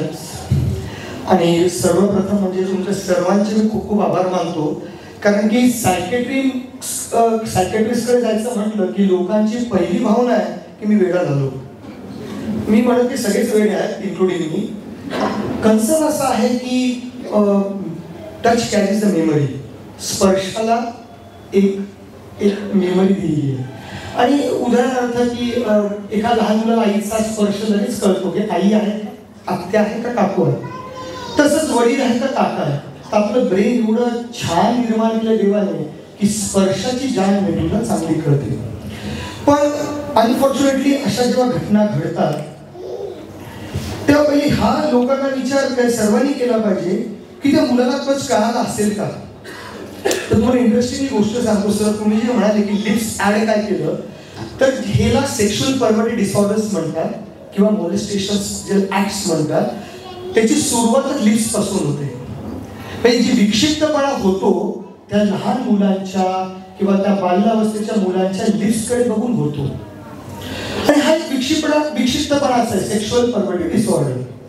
आता तुम्ही म्हणाला की तू विचारतोस की मुलांवर परिणाम का, कसं ओळखायचं, काय होऊ शकतं, परिणाम का होऊ शकतो. तर एक छोटीशी केस सांगेल मी एकदम की एक 28-27 वर्षाची लेडीज, लग्न नवीन नवविवाहित माझ्याकडे मुलगी आली, स्त्री आली म्हणूया. आणि प्रश्न असा होता की त्यांच्या शारीरिक संबंध होत नव्हते आणि काही दिवस झाले. ती पण चिंतित होती, त्यांचे मिस्टर पण चिंतित होते की काय चाललंय. तर जेव्हा माझ्याकडे आले तेव्हा ती म्हणाली सर मला समाव होत नाही. पण तुम्हाला खोटं वाटेल, जेव्हा 1.5-2 तास त्या मुलीशी चर्चा केली सर, त्यावेळेस लहान वयात एक 6व्या-7व्या वर्षी त्याला मॉलेस्टेशन झालं होतं. आणि विचार करायला सायकोन्यूरॉलॉजी म्हणतात की त्या ब्रेनचा शरीरावर कसा परिणाम होतो, जेव्हा तिचा नवरा जवळ यायचा तेव्हा आपोआपच ते पेन फॅक्टर्स इनिशिएट व्हायचं आणि तिला शारीरिक संबंध करता येत नव्हते. आणि ही किती गोष्ट चालली वर्ष, 20 वर्ष. ब्रेन तुफान आहे, पण त्याच्यापेक्षा तुफान आपला स्पर्श. दुसरी महत्वाची म्हणजे डॉक्टर महिला MBBS 3ऱ्या वर्षाचे MBBS असताना ब्रेन टीबी डेव्हलप झाला. I am talking brain TB. आणि नजर गेली, समहाऊ त्यांना म्हणजे होमिओपॅथीमध्ये ट्रीटमेंट आले. त्या मुलीशी चर्चा करत असताना अंगावर काटा येईल. आधी आपला एकत्र कुटुंबीय पद्धत असायची, असं होतं की सगळे एकत्र गच्ची झोपायचे, एका हॉलमध्ये वाड्यात सगळे झोपायचे. तर सख्यात चुलत भावाकडनं हे झालं होतं मॉलेस्टेशन टॉकिंग अबाउट. आणि तिने इतकी घृणा धरली की जेव्हा ती मिररमध्ये यायची ना, ती वारंवार म्हणायची माझा चेहरा खराब आहे, जसं मॅडम म्हणायला घृणता, which is called Cinderella syndrome. काय म्हणतात सिंड्रेला, माहिती ना, तिला सांगितलं होतं की तिला स्वतःला गलिच्छपणा वाटायचा. तर हे जे सेल्फ डिस्गस्ट असतं ना, हे अनेक आजारांना बळी पाडू शकतं. टीबी ब्रेनचा आणि रिफ्लेक्शन झालं डोळ्यांवरती. तरी ती वारंवार सेल्फ जेव्हा स्वतःला जेव्हा बघायची ते एकच वाटायचं, मी खूप घाण आहे, मी खूप घाण आहे. आता सांगायचा म्हणजे अर्थ, जर तिला ह्याचं आकलन नसतं तर आजार डेव्हलप झालाच नसता. म्हणजे ही मेमरी कुठे गेली आहे, तिच्या लहानपणात गेली. मग प्रश्न असा येतो की मॅडमने सांगितलं, सरांनी सांगितलं, ओळखायचं कसं. तर सर्वात महत्वाची गोष्ट आहे की घरामध्ये संवाद अतिशय महत्वाचा आहे. सध्या संवादच हरवलेला आहे आणि तो वादात स्वरूपात झालेला आहे की प्रत्येक जण स्वतःच्या मोबाईलमध्ये, स्वतःच्या दैनंदिन जीवनामध्ये इतका अडकलेला आहे की एखादं बाळ समजा लहान मुलं आलं तेव्हा थांबे बाबा, डिस्टर्ब नको करू. पण त्याच्या त्या बबड्याला, त्याच्या त्या बोलण्याला काहीतरी अर्थ असेल. आणि कदाचित तो असाच प्रसंग घेऊन तुमच्याकडे आला असेल आणि तुम्ही जर त्याला नजरअंदाज केलं ते विसरू नका, तो सुद्धा त्याच्या 25 किंवा तिच्या 25 जाणार आहे. सर्वात महत्वाचं कळेल कसं, तर आई वडिलांनाच पहिले कळतं आणि मग ते आमच्याकडे येतात. पण आई वडिलांनीच जर त्याचा गळा घोटला की काही गरज नाही, कोणाला सांगू नकोस हे काय झालं ते, दिस इज ग्रेटेस्ट ट्रॉमॅटिक. पण सचिन सर राईटली सेड, आमच्याकडे कोविड काळामध्ये 248 जुवेनाइल सुसाइड्स आम्ही घरात जाऊन प्रिव्हेंट केले आणि त्याच्यापैकी 40% हे लैंगिक अत्याचाराचे होते. पण सर्वांना मी एक विनंती करेन की असे प्रसंग पहिले आई वडिलांकडे येतात. आई वडिलांकडे आल्यावरती आमच्याकडे येण्यास प्लीज घाबरू नका. आम्ही येण्याचे डॉक्टर नाही आहोत. आम्ही सर्वांच्या मनाला एक छान पूरक असे डॉक्टर आहोत, जेणेकरून आयुष्य सुसह्य होईल. लहान मुलांना सगळ्यात मोठा प्रॉब्लेम येतो, पुढे आपण डिस्कस करू, ट्रस्ट, विश्वास. त्या वयात जेव्हा त्याचा स्वतःवरचा विश्वास जातो समाजाकडून मिळालेला त्या गुणवत्तेचा, तेव्हा तो मुलगा, ती मुलगी समाजात उभी राहण्यासाठी अतिशय संघर्ष करते. आणि त्याला जर तो संघर्ष पुढच्या आयुष्यात नको असेल तर कृपा करून आमच्याकडे किंवा कोणाकडे संयुक्त व्यक्तीकडे त्याचं मन मोकळं करायला, की तुम्ही स्पष्टपणे येऊन बोलायला काहीही संकोच ठेवू नका. धन्यवाद.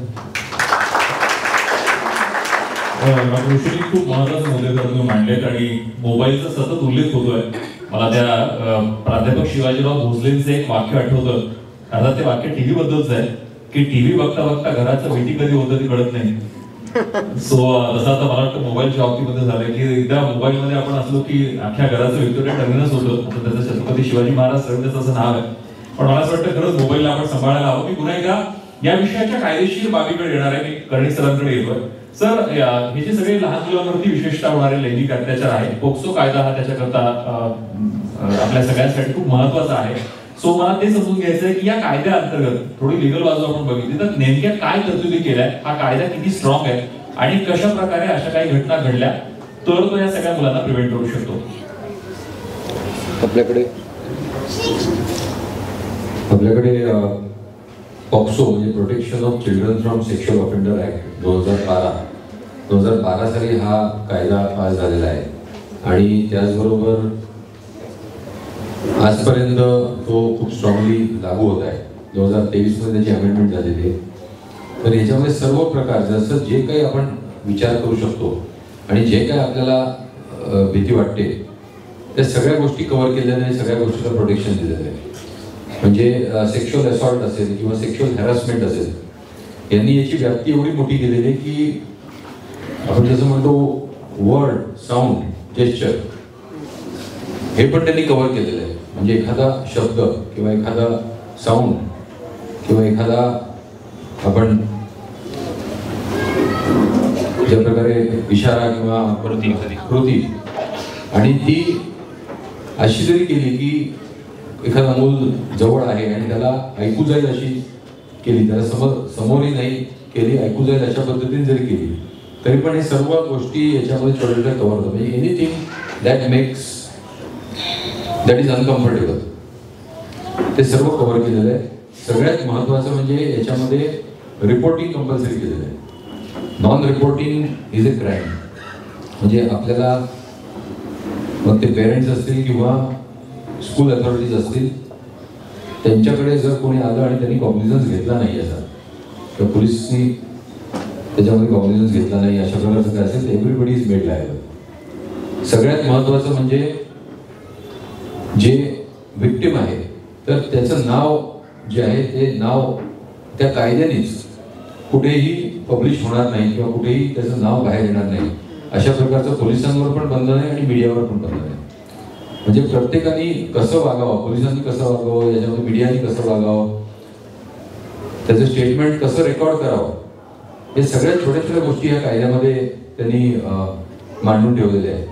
आणि अतिशय कॉम्प्रिहेन्सिव्ह टाईपचा हा ॲक्ट आपल्याकडे आहे. आणि मला वाटते जसं पहिलं आपण म्हटलं की ॲक्ट कितीही चांगला करून दिला तरी त्याचं इम्प्लिमेंटेशन आणि त्याचं मॉनिटरिंग करणारे आपण समोर बसलेले लोक आहात. आपल्या मुलांना, आपल्या आजूबाजूच्या मुलांना सेफ ठेवा आणि सर्व समाजाला पण सेफ ठेवायची जबाबदारी आपली. कारण एक मूल जर कुठे अशा प्रकारे जर त्याला त्रास झाला तर उद्या मोठं होऊन पूर्ण सोसायटी कम्स इन ट्रबल किंवा कम्स जेपर्डी होते त्याला. तर त्यामुळे हा खूप चांगला कायदा आहे. आपण सगळ्यांनी वाचावा. 4-5 पानाचाच आहे आणि एव्हरीथिंग इज कवर्ड. आणि कुठलाही आपल्याला काही डाऊट असेल तर we are always there for you. आपल्या पोलीस स्टेशनला जर लोकल पोलीस स्टेशनला कधी आमच्याकडे बरेचदा सण उत्सव असतात, बंदोबस्त असतात, लोकल पोलीस स्टेशनमध्ये कधी आपण गेलात आपल्याला योग्य अधिकारी भेटला नाही तर जे सिनियर ऑफिसर्स आहेत ACP, DCP, आपण CP ऑफिसला येऊ शकता. We are always there for you. 112 number आहे, CP व्हॉट्सअप नंबर आहे, हे सगळे आपल्याला ॲव्हेन्यूज दिलेले आहेत. Please make the most of it. Sir याला जोडून एक छोटासा प्रश्न, कारण सगळ्यात ते शिक्षकही आहेत आणि मुख्याध्यापक आहेत, प्राचार्य आहेत.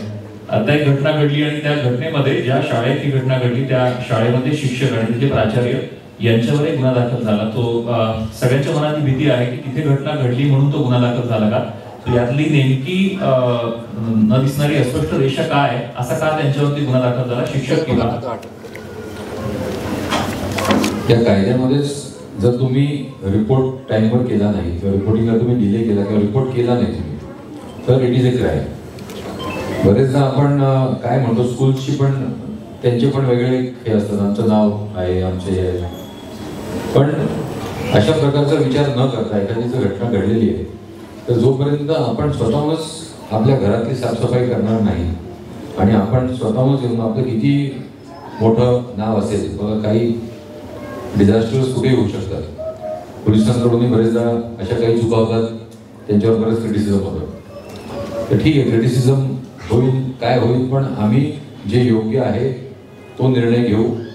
आमच्यावर किती आम्हाला त्रास झाला तरी आम्ही त्याच्यामध्ये कुठलीही गोष्ट लपवणार नाही किंवा कुठलीही गोष्ट चुकीची आहे ती टॉलरेट करणार नाही आणि we will clean our house and will put it in order. अशा प्रकारचं जर तुमची कोणाची जर लपवाछपवीची जर काही हे असली तर finally injustice to the victim. त्यामुळे तसं जर झालं तर स्ट्रिक्ट याच्यामध्ये कायद्यामध्ये लॉमध्ये म्हणतं की दॅट पर्सन इज एक्ट. मला असं वाटतं महत्वाचा मुद्दा आहे हा. आणि हा कायदा जरी अस्तित्वात असला सर मगाशी म्हणाले त्याप्रमाणे जोपर्यंत त्या कायद्याचा वापर आपण योग्य पद्धतीने करत नाही, घरात घडलेली घटना आहे, कशा 4 लोकांना सांगा, कशा प्रचार करा, असा जर चुकीचा विचार आपण ठेवला तर या 2 गोष्टी आहेत. आपण असं म्हणतो की जेव्हा एखादा गुन्हा घडतो तेव्हा गुन्हेगार जेवढा दोषी असतो तेवढा गुन्हा लपवणारा, गुन्हा न सांगणारा दोषी असतो. मला असं वाटतं असं दुर्दैवाने आपल्या आसपास कुठे घडलं तर हा गुन्हा कृपया समोर आणा, पोलिसांपर्यंत पोहोचवा. यानंतर मी प्रवीण पाटील सरांना पुढचा प्रश्न विचारणार आहे. सर, अशा जेव्हा घटना दुर्दैवाने शाळेच्या परिसरामध्ये घडतात तेव्हा शिक्षकांचा रोल हा खूप महत्वाचा आहे.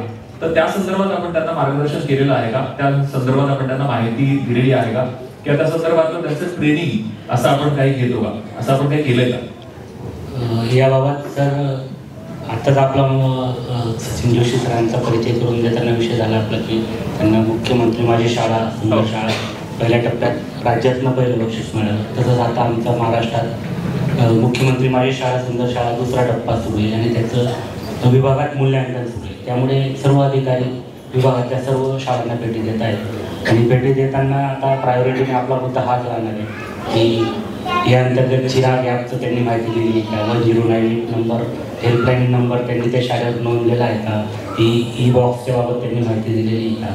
म्हणजे त्या मूल्यांकनासोबत प्रत्येक शिक्षकाला मुख्याध्यापकाला या बाबीचं अवगत म्हणजे अधिकारी जे आता मूल्यांकनाला सर्व शाळांना विभागातल्या 100% शाळांना भेटी होणार आहेत आणि त्यांना त्याबाबत हे दिलं जाणार आहे. इतर बाबतीत जे सांगितलं आम्ही की आम्ही ज्या ज्या कार्यशाळा घेतो त्यात याबाबतची माहिती दिली जाते आणि त्या शासन निर्णयाअंतर्गत काय काय अपेक्षित आहे त्यांना त्याचे हे केलं जाईल.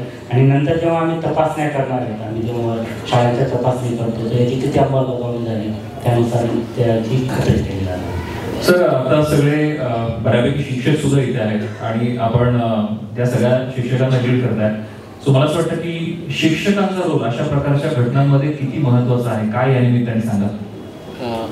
आताच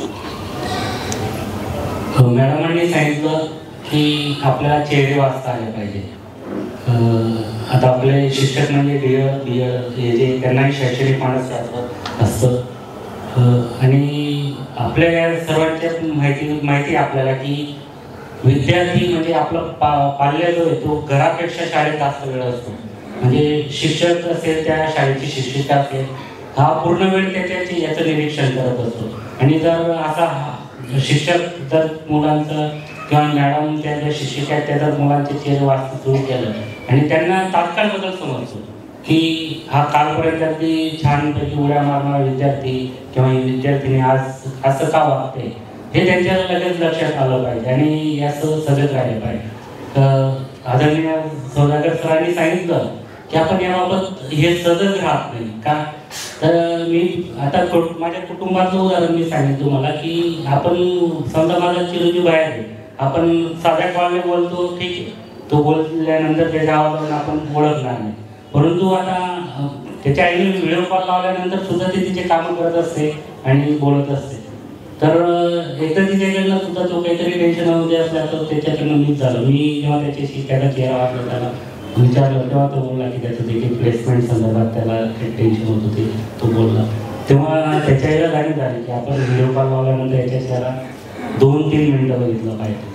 म्हणजे आपण आपल्या पाल्याबद्दल सुद्धा ही चूक करतो. तर विद्यार्थ्याच्या बाबतीत आपण अशी चूक करू नये अशी माझी सर्व शाळांना, सर्व मुख्याध्यापकांना, सर्व शिक्षकांना विनंती असेल की पालक आपल्याकडे तो तुमचा पाल्य म्हणून सोपवता, तुमच्याकडे जास्त वेळ त्याला सोपवलेलं असतं. तर त्याचं आपण अशाच पद्धतीने रोज चेहरा वाचा आणि तात्काळ नोंदी घ्या.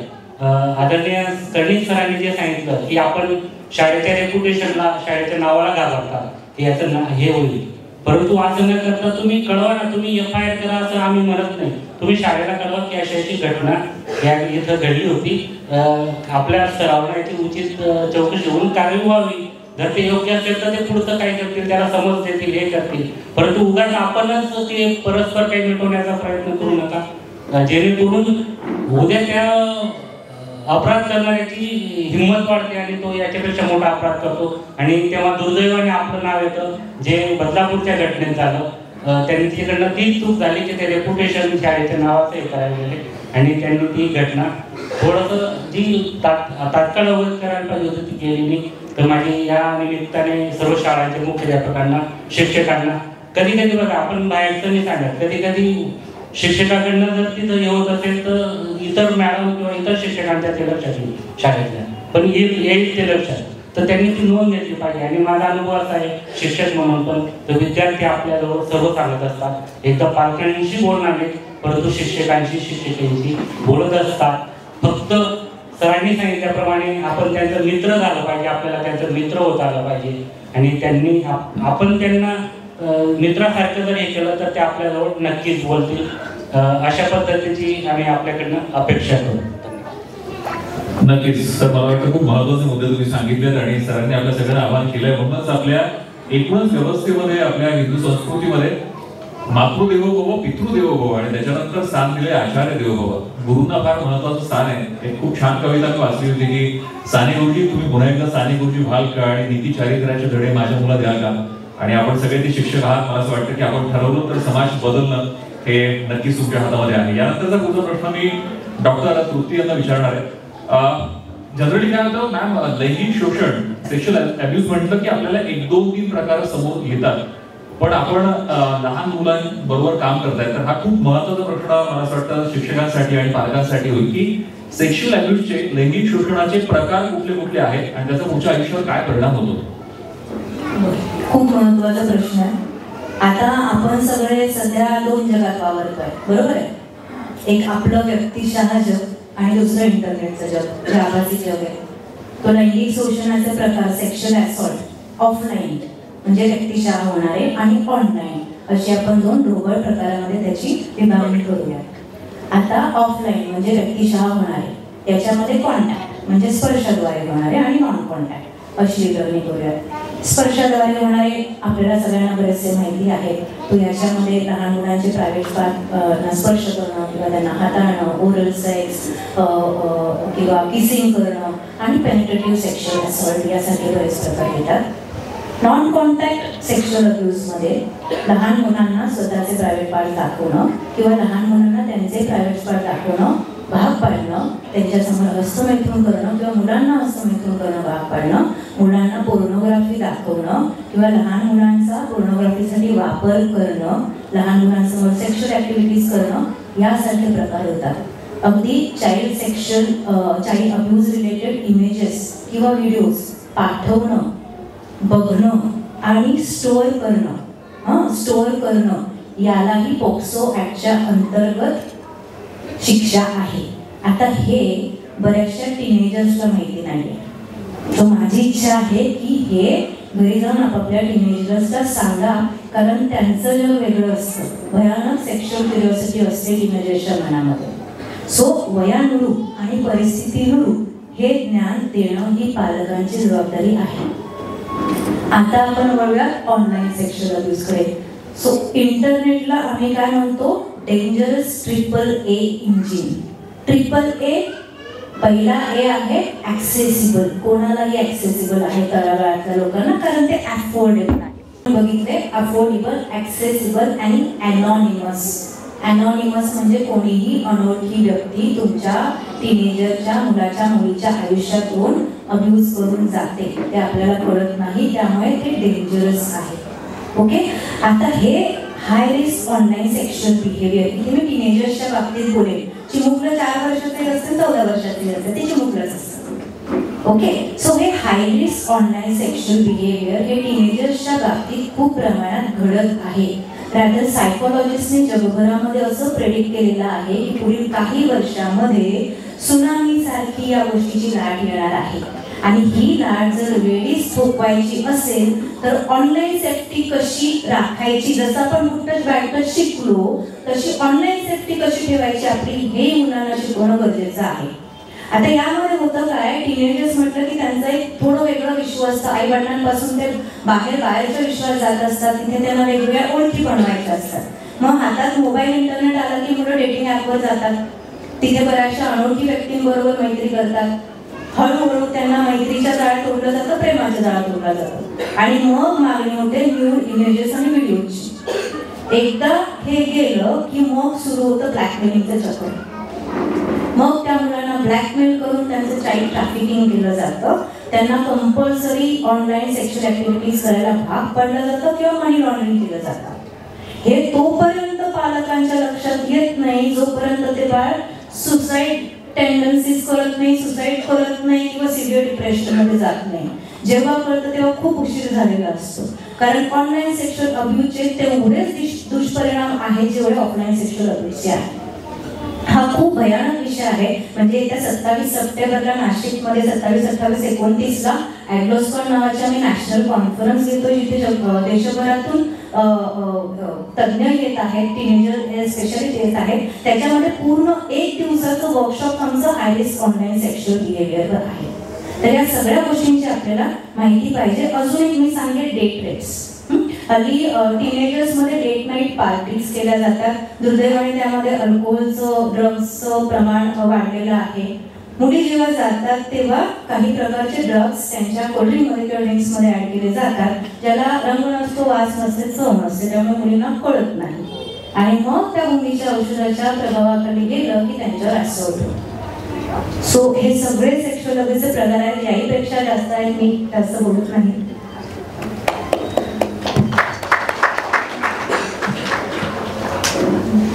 यानंतर मी पुढच्या प्रश्नाकडे येणार आहे. मी पुढचा प्रश्न सचिन सरांना विचारतो की सर, एक जो पदर आहे तो उघडला जातोय आणि मला असं वाटतं की सगळ्यांसमोर या गोष्टी या समोर येत आहेत, हे खूप महत्वाचं आहे. म्हणजे आपल्याला कशापासून वाचायचं आहे आणि आपल्या पाल्यांना कशापासून वाचवायचं ते समोर येत आहे. सो मगाशी तुम्ही गुड टच आणि बॅड टच हे तर आपण सांगितलं, पण गुड टच बॅड टच व्यतिरिक्त आणखीन अशा कुठल्या गोष्टी आहेत ज्यांची स्पेशली जे आई बाबा आहेत, ते सगळे पालक जमलेले आहेत, शिक्षक आहेत, यांनी आणखी कुठल्या गोष्टीची खबरदारी घ्यायला हवी ज्यामुळे अशा प्रकारच्या घटना समाजात किंवा घरात पुढ्यापासून आपल्याला टाळता येतील? नक्कीच हा महत्वाचा प्रश्न आहे की ठीक आहे, आपण गुड टच बॅड टचचं ट्रेनिंग दिलं, सर्व हे झालं, पण अजून काय काय प्रिकॉशन आपल्याला घेता येईल. खास करून इथं बरेच म्हणजे मी असोसिएशन ऑफ नाशिक स्कूलचा चेअरमन असल्यामुळे बरेच प्रिन्सिपल आणि तो ओळखतोय, बरेच जण बसलेले आहेत. तर शाळेमध्ये पहिले काय करता येईल आणि मग आपण घरामध्ये काय करता येईल. तर पहिले तर ऑलरेडी प्रवीण पाटील सरांनी विविध कमिटीबद्दल तुम्हाला सांगितलेलंच आहे. सखी सावित्री असेल, पॉस्को कमिटी असेल, विशाखा कमिटी असेल.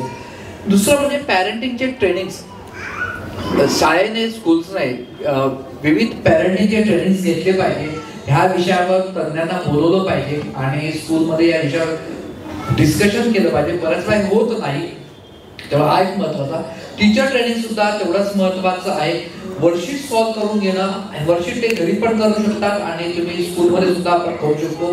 रोल प्ले होणं अत्यंत आवश्यक आहे. आपण आताच मला माध्यमांनी सांगितलं की आपण इंटरनेटच्या जगात राहतो आणि आपण व्हॉट्सअप युनिव्हर्सिटीमध्ये पण जगत असतो आणि व्हॉट्सअप युनिव्हर्सिटीमध्ये आपण एक एज्युकेशनचे काही व्हिडिओ फॉरवर्ड करतो. त्या जपानची एज्युकेशन सिस्टीम फार मस्त आनंदाने फॉरवर्ड करतो, पण हा विचार करणार हे आपल्याकडे का होऊ शकत नाही. ते जपानमधल्या मुली खाली बसलाय, मग ते आग लागली, अरे आपण करणार किती वेळ फॉरवर्ड करणार.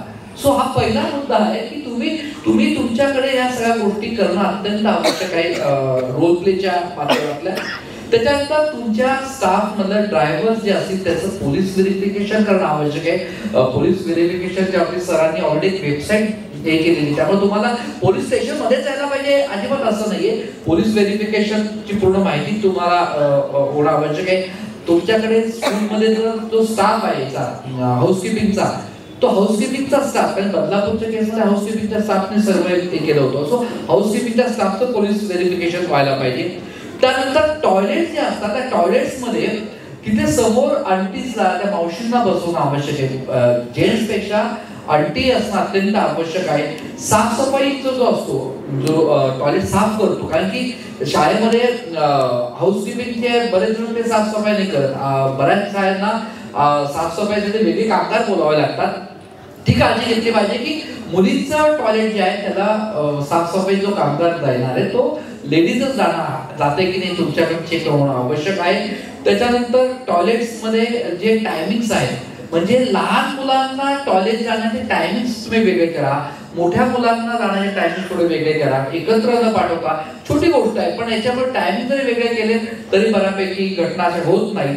त्याच्यानंतर चाइल्ड हेल्पलाईन 1098 हा चाइल्ड हेल्पलाईन नंबर आहे जो प्रत्येक शाळेने मुलांना शिकवलं पाहिजे. इनफॅक्ट तुम्ही जेव्हा नोटबुक्सचे ऑर्डर करत असता, नोटबुकच्या याच्यावर बॅक साईडला तुम्ही तुमच्या शाळेचं नाव फोटो लावतात, तिथं लिहा ना 1098 हा नंबर लिहा.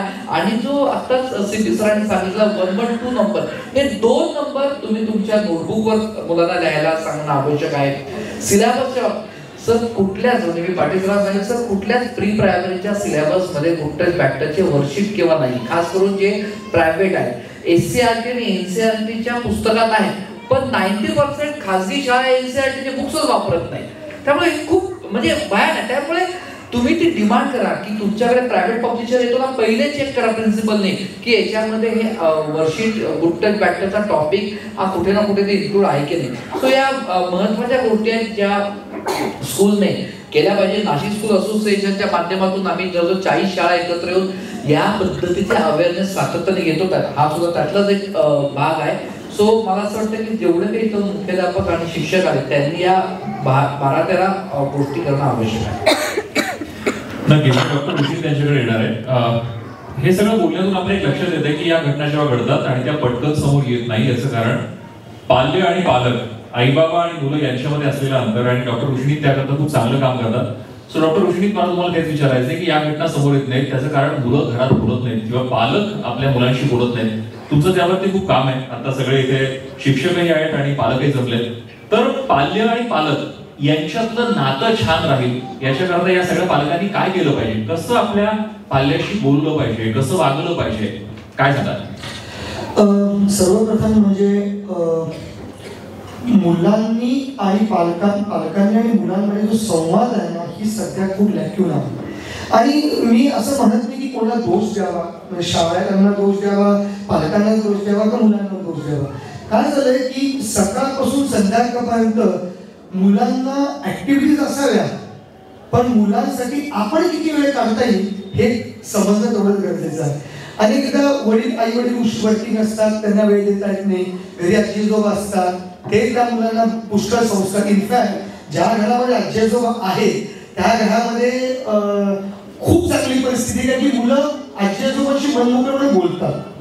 दुसरं महत्वाची गोष्ट म्हणजे इव्हिनिंग आम्ही फॅमिली टाइम डिस्कस करतो. इव्हिनिंग फॅमिली टाइम म्हणजे घरी आल्यावरती आपले कर्ण दिशाच्या बाजूला ठेवून मुलांशी आपल्याला इंडल्ज होणं खूप गरजेचं आहे. दिवसभर काय झालं, आज दिवसभर तू कसा वेळ घालवलास, काही अडचण नाही झाली ना, सगळं छान होतं ना, त्याच्यामध्ये काही अँशियस नोट नसावी.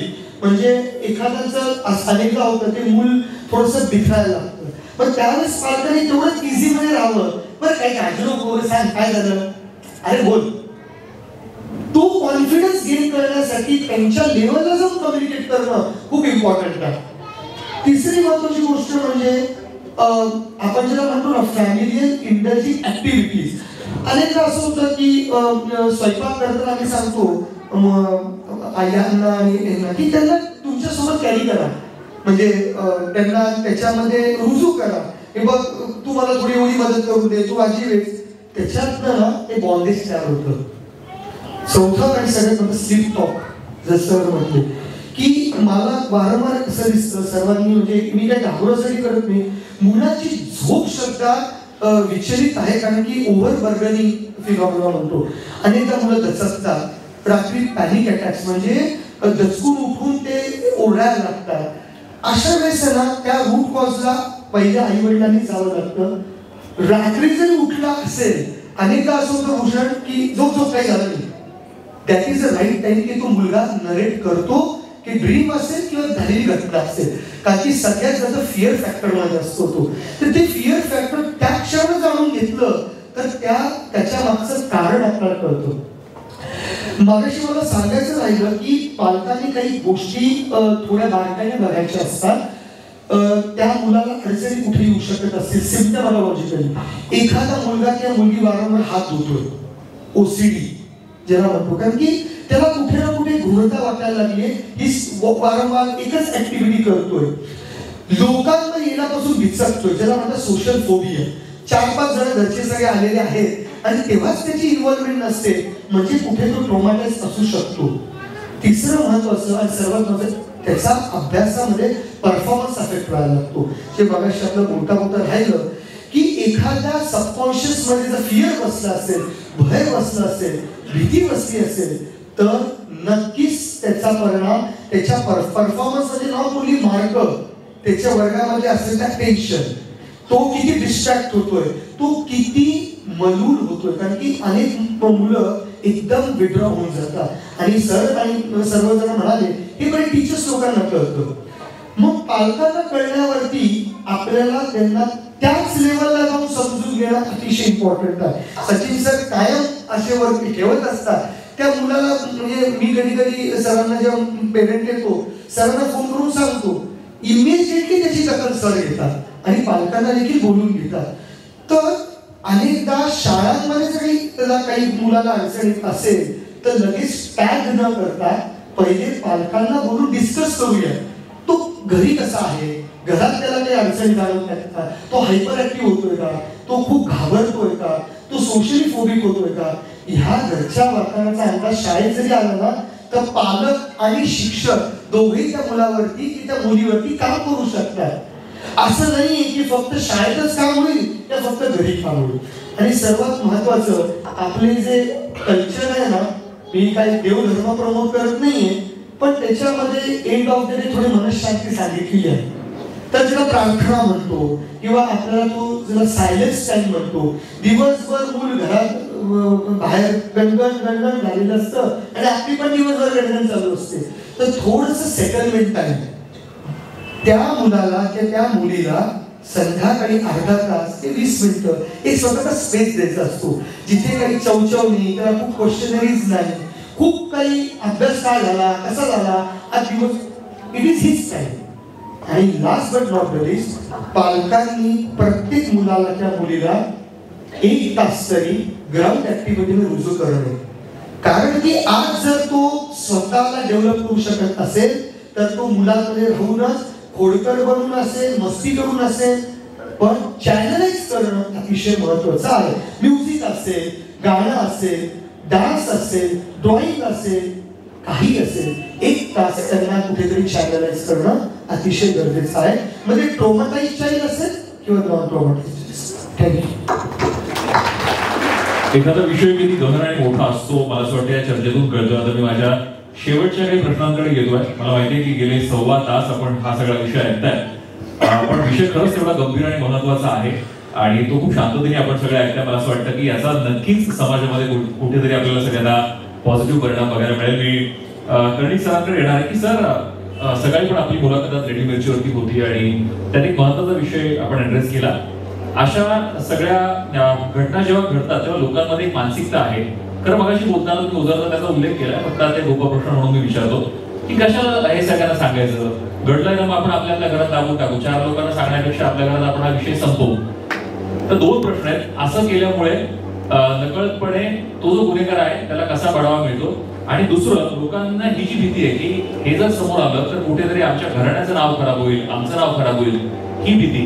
या 2 विषयावरती आपण थोडंसं मार्गदर्शन करावं.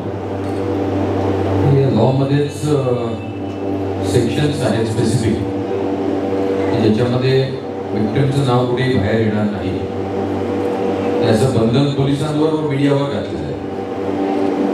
फक्त जी सगळी पूर्ण लिगल प्रोसेस असेल तर त्या सर्व लिगल प्रोसेसमध्ये हे व्हेरी स्ट्रिक्टली पाळण्यात येतं, खूप स्ट्रिक्टली पाळण्यात येतं. म्हणजे आमचा जो DCR येतो, म्हणजे मला पण जे रिपोर्टिंग येतं आमच्या इंटरनल त्याच्यामध्ये पण ते नाव पडून आलेलं असतं. त्यामुळे these are very solid systems made by the law.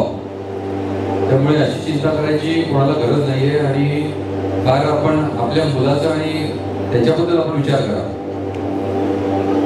आपली मुलं आणि त्यांचं भविष्य हे त्या छोट्या छोट्या काय कोण काय म्हणेल आणि कसं काय याच्यापेक्षा खूप मोठं आहे.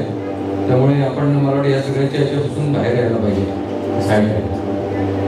मला वाटतं खूप महत्त्वाचा मुद्दा आहे की आपण नेहमी या कुठल्या तरी एका समाजामधल्या अनाहूत भीतीला घाबरत असतो आणि म्हणून हे सगळे गुन्हेगार पुढे मोठे होतात. सचिन सर, मी एक प्रश्न महत्त्वाचा आहे तुम्हाला विचारणार आहे. आपल्याला नेहमी असं वाटतं की गुड टच बॅड टच आपण असं म्हणालो की या लहान मुलांबद्दलच्या ज्या वाईट घटना आहेत या लोअर मिडल क्लासमध्ये किंवा झोपडपट्टी वगैरे या भागामध्ये घडतात असा एक समज आहे लोकांमध्ये.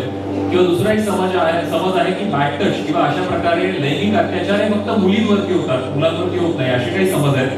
सो सर, या संदर्भामध्ये काय क्लॅरिफिकेशन द्याल? नक्कीच. मी ना लिस्टच केलेली की किती गैरसमज आपल्यामध्ये असतात. पहिला गैरसमज आहे की only stranger can give a bad touch. अजिबात नाही. इनफॅक्ट सर्वात जास्त जवळचे लोकच या पद्धतीने बॅड टच करत असतात. दुसरा गैरसमज आहे bad touch always hurts or feel uncomfortable. नाही, मला आता डॉक्टरांनी सांगितलं की टचने हर्ट होणार नाही, पण सायकोलॉजिकल इम्पॅक्ट हा सर्वात जास्त असतो. त्यामुळे पुढे काय झाले व्यवस्थित काय असं नाही होत ते. त्यामुळे हे सुद्धा एक मोठा गैरसमज आहे.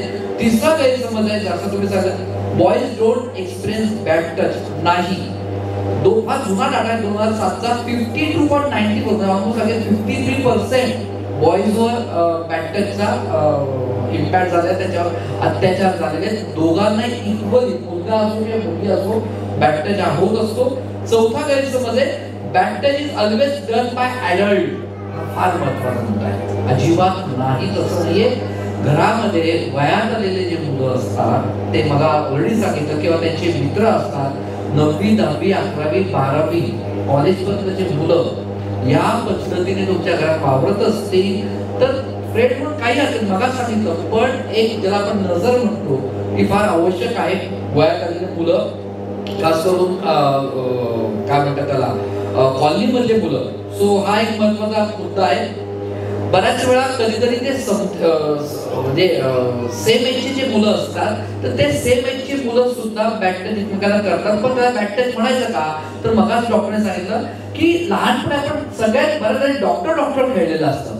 डॉक्टर खेळणं ही क्युरिओसिटीचा भाग आहे. काय घालड करतो असं न करता, पण ते डॉक्टर खेळणं याचं प्रमाण जर वाढत गेलं तर मग तो कुठेतरी सिरियस इश्यू असतो. त्यामुळे नॅचरल डॉक्टर खेळणं हा शिकण्याचा प्रोसेस मधला एक भाग आहे.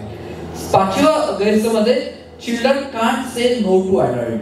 लहान मुलं मोठ्यांना कसं काय नाही म्हणणार, त्याच्यासाठी जे ट्रेनिंग आहे की किती जोरात नो म्हणून ओरडायचं असतं. लहान मुलं त्यांना बॅड टच कळतो, खास करून मुलींना, त्यामुळे ते म्हणू शकतात. पुढची मीन्स असं आहे की talking about bad touch will scare children. ना बापरे, हे आधी सांगायचो ते वेगळ्या मार्गाने जातील, चुकीचं होईल. नाही, याच्याने असं काही होत नाही. मी तुम्हाला 1-2 किस्से सांगतो. या 8-10 दिवसामध्ये आम्ही बऱ्याच शाळेमध्ये गुड टच बॅड टचचे सेशन घेत असतो. काही प्रिन्सिपलने आम्हाला काही गोष्टी सांगितल्या. एका लहान मुलाने टीचरला सांगितलं की जेव्हा ते सांगितलं चेसला हात लावायचं नसतं, त्यांनी डिमांड केली की टीचर मला तुमच्या चेसला हात लावायचा. नर्सरीच्या मुलाने पहिले नाही बाळा असं नाही वगैरे, नाही. पण का, म्हणजे माझे बाबा माझ्या आईच्या चेसला हात लावतात. इट्स ओके, आणि ऑब्विसली मग तिने सांगितलं अरे वा, आई बाबा एकमेकांना ते सेफ सर्कल मध्ये येतात या पद्धतीने. सो हा एक महत्वाचा मुद्दा आहे की मुलं या बाबतीमध्ये काही वेगळ्या पद्धतीने प्रश्न विचारत असतील तर इट्स ओके, त्यांनी काही होत नाही. पण असे प्रश्न विचारतील म्हणून सांगायचंच नाही, ते सर्वात डेंजर असतं. त्याच्यानंतर दुसऱ्या एका शाळेमधला किस्सा सांगतो. आईने आंघोळ करताना त्या बाळाला, मुलीला हात लावला चेसला. ते लगेच तू मला बॅड टच करते आहे. मुलगी आईला सांग बॅड टच करते, मी माझ्या दीदीला काय टीचर्सला मी यांना नाव सांगेन. आता तिथे क्लिअरिटी सांगणं आवश्यक होतं की ओके आई बाबाने हात लावलेले चालेल, पण अगेन हे सांगितल्यानंतर इट्स ओके. मुलं या कारण मुलांना कधी कधी इन्फॉर्मेशन अर्धी मिळते किंवा ते सगळे एक्सप्रेस करू शकत नसतात. पुढचं मीच असं आहे की it's okay if the person touching is a family member. नाही, हा सुद्धा फार मोठा बॅड टच मीच गैरसमज आहे.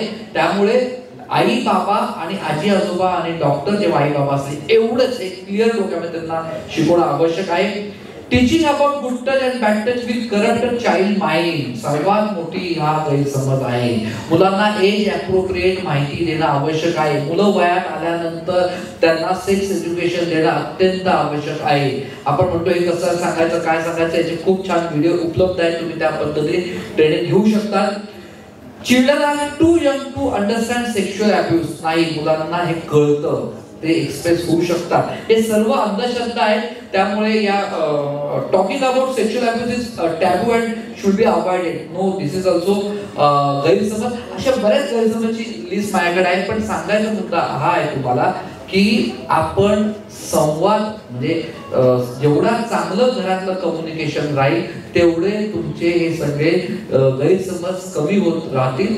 मुलांशी मनमोकळ्या पद्धतीने बोललं पाहिजे. बोलताना कुठलाही हावभाव, मी खूप सिरियसली सांगतो, अजिबात नाही, अतिशय मनमोकळ्या पद्धतीने आज घरी सांगा, आज घरी हा प्रयोग करा, आज रात्री स्टोरीमध्ये हा प्रयोग करा. तुमच्या मुला मुलींना माहिती आहे, शाळेत शिकवलं आहे, रिव्हिजन करा. आणि खास करून पुन्हा इथं खूप मला आनंद आहे, जर तू बघितलं याच्यामध्ये सर्वात जास्त बाबा इथं दिसत आहे. So that is again good sign. बाबांनी या गोष्टी जास्तीत जास्त एक्सप्रेस केल्या पाहिजे. नक्कीच. मी अगदी शेवटच्या 1-2 प्रश्नांकडे घेतोय. सर, तुम्ही आता मगाशी सेक्स एज्युकेशनचा विषय मांडला. मी डॉक्टर तृप्ती मॅम यांना विचारणार आहे की मॅम, सेक्शुअलिटी एज्युकेशन याची गरज का आहे, ते कुठल्या वयापासून द्यायला हवं आणि ते कोणी द्यायला हवं? अतिशय महत्त्वाचा प्रश्न. सो आजचं भयानक वास्तव लक्षात घेता सेक्शुअलिटी एज्युकेशनची गरज आहेच. आता एक खूप चांगला शब्द भूषण सरांनी वापरला, sexuality education. Okay, sex education नाही. सो सेक्स आणि सेक्शुअलिटी या 2 संज्ञांमध्ये फरक आहे. सेक्स म्हणजे ते मनुष्याच्या लैंगिक अवयवांशी आणि प्रजनन संस्थेविषयी प्रतीत होतं, म्हणजे एखाद्या मनुष्याचं स्त्री असणं किंवा पुरुष असणं. सेक्शुअलिटी म्हणजे एखादा मनुष्य प्राणी स्वतःला व्यक्ती म्हणून कसा एक्सप्रेस करतो. सो ही खूप व्यापक संकल्पना आहे आणि मग त्यामध्ये शारीरिक, भावनिक, मानसिक, आध्यात्मिक, सामाजिक, सांस्कृतिक या सगळ्या पैलूंचा विचार केला जातो. आता एक गोष्ट सगळ्यांना आपल्याला मान्य आहे की लैंगिकता ही आपल्या सगळ्यांच्या अस्तित्वासाठी कारणीभूत आहे. ती एक मूलभूत गरज आहे. मग त्याकडे बघण्याचा दृष्टिकोन हा प्रगल्भ पाहिजे. त्यासाठी कॉम्प्रिहेन्सिव्ह सेक्शुअलिटी एज्युकेशनची गरज आहे. आता मी अगदी थोडक्यात सांगते. यात काय येतं, 2 भाग येतात, एक माहितीचा आणि एक मूल्याचा. माहितीचा भाग शिकवला जातो, मूल्यांचा भाग शिकायचा असतो, बरोबर आहे. आता यामध्ये ढोबळमानाने काय येतं, हेल्दी रिलेशन्स कसे बनवायचे, जसे आजच्या जागतिक आरोग्य दिनाचे थीम आहे पॉझिटिव्ह रिलेशनशिप्स. हेल्दी रिलेशन्स कसे बनवायचे, त्यामध्ये एकमेकांबद्दल रिस्पेक्ट कसा ठेवायचा, बाउंड्रीज कशा मेंटेन करायच्या, समोरच्याची मानसिक आणि शारीरिक डिग्निटी कशी मेंटेन करायची. मग ते नातं कुठलंही असू दे, ते मित्रमैत्रिणीचं असू दे, आई वडिलांचं असू दे, भाऊ बहिणीचं असू दे, कुठल्या नातलगाशी असू दे, हे खूप महत्वाचं आहे. दुसरं आहे मानवी मूल्य. मग आपली कौटुंबिक मूल्य काय आहेत, आपली सामाजिक मूल्य काय आहेत, सांस्कृतिक मूल्य काय आहे, या सगळ्या बाबतीत व्हॅल्यू एज्युकेशन हा समाजाचा, मुलांच्या शिकण्याचा महत्त्वाचा भाग झाला पाहिजे. मानवी हक्क काय असतात, शारीरिक स्वायत्तता, लैंगिक समानता, लैंगिक एक्सप्रेशन आणि लैंगिक शोषण. सो बऱ्याच बाबींचा सेक्शुअलिटी एज्युकेशनमध्ये यावर चर्चा केली जाते. यामुळे होतं काय, असं आढळून आलेलं आहे की जी तरुण पिढी आहे ती त्यांना अधिक आत्मसन्मान स्वतःविषयी डेव्हलप होतो. त्यांच्यामध्ये लाईफ स्किल्स म्हणतो आपण, जीवन कौशल्य विकसित होतात आणि वैचारिक प्रगल्भता वाढते. मग ही मुलं, तरुण पिढी सामाजिक आणि कौटुंबिक जबाबदारीचं भान ठेवून विकासाकडे वाटचाल करतात. आपण म्हणतोय भारत जागतिक महासत्ता बनणार आहे, पण ती महासत्ता टिकवून ठेवायची असेल तर तरुण पिढी मानसिकदृष्ट्या निरोगी, सुसंस्कृत आणि सक्षम बनणं हे खूप गरजेचं आहे, बरोबर आहे.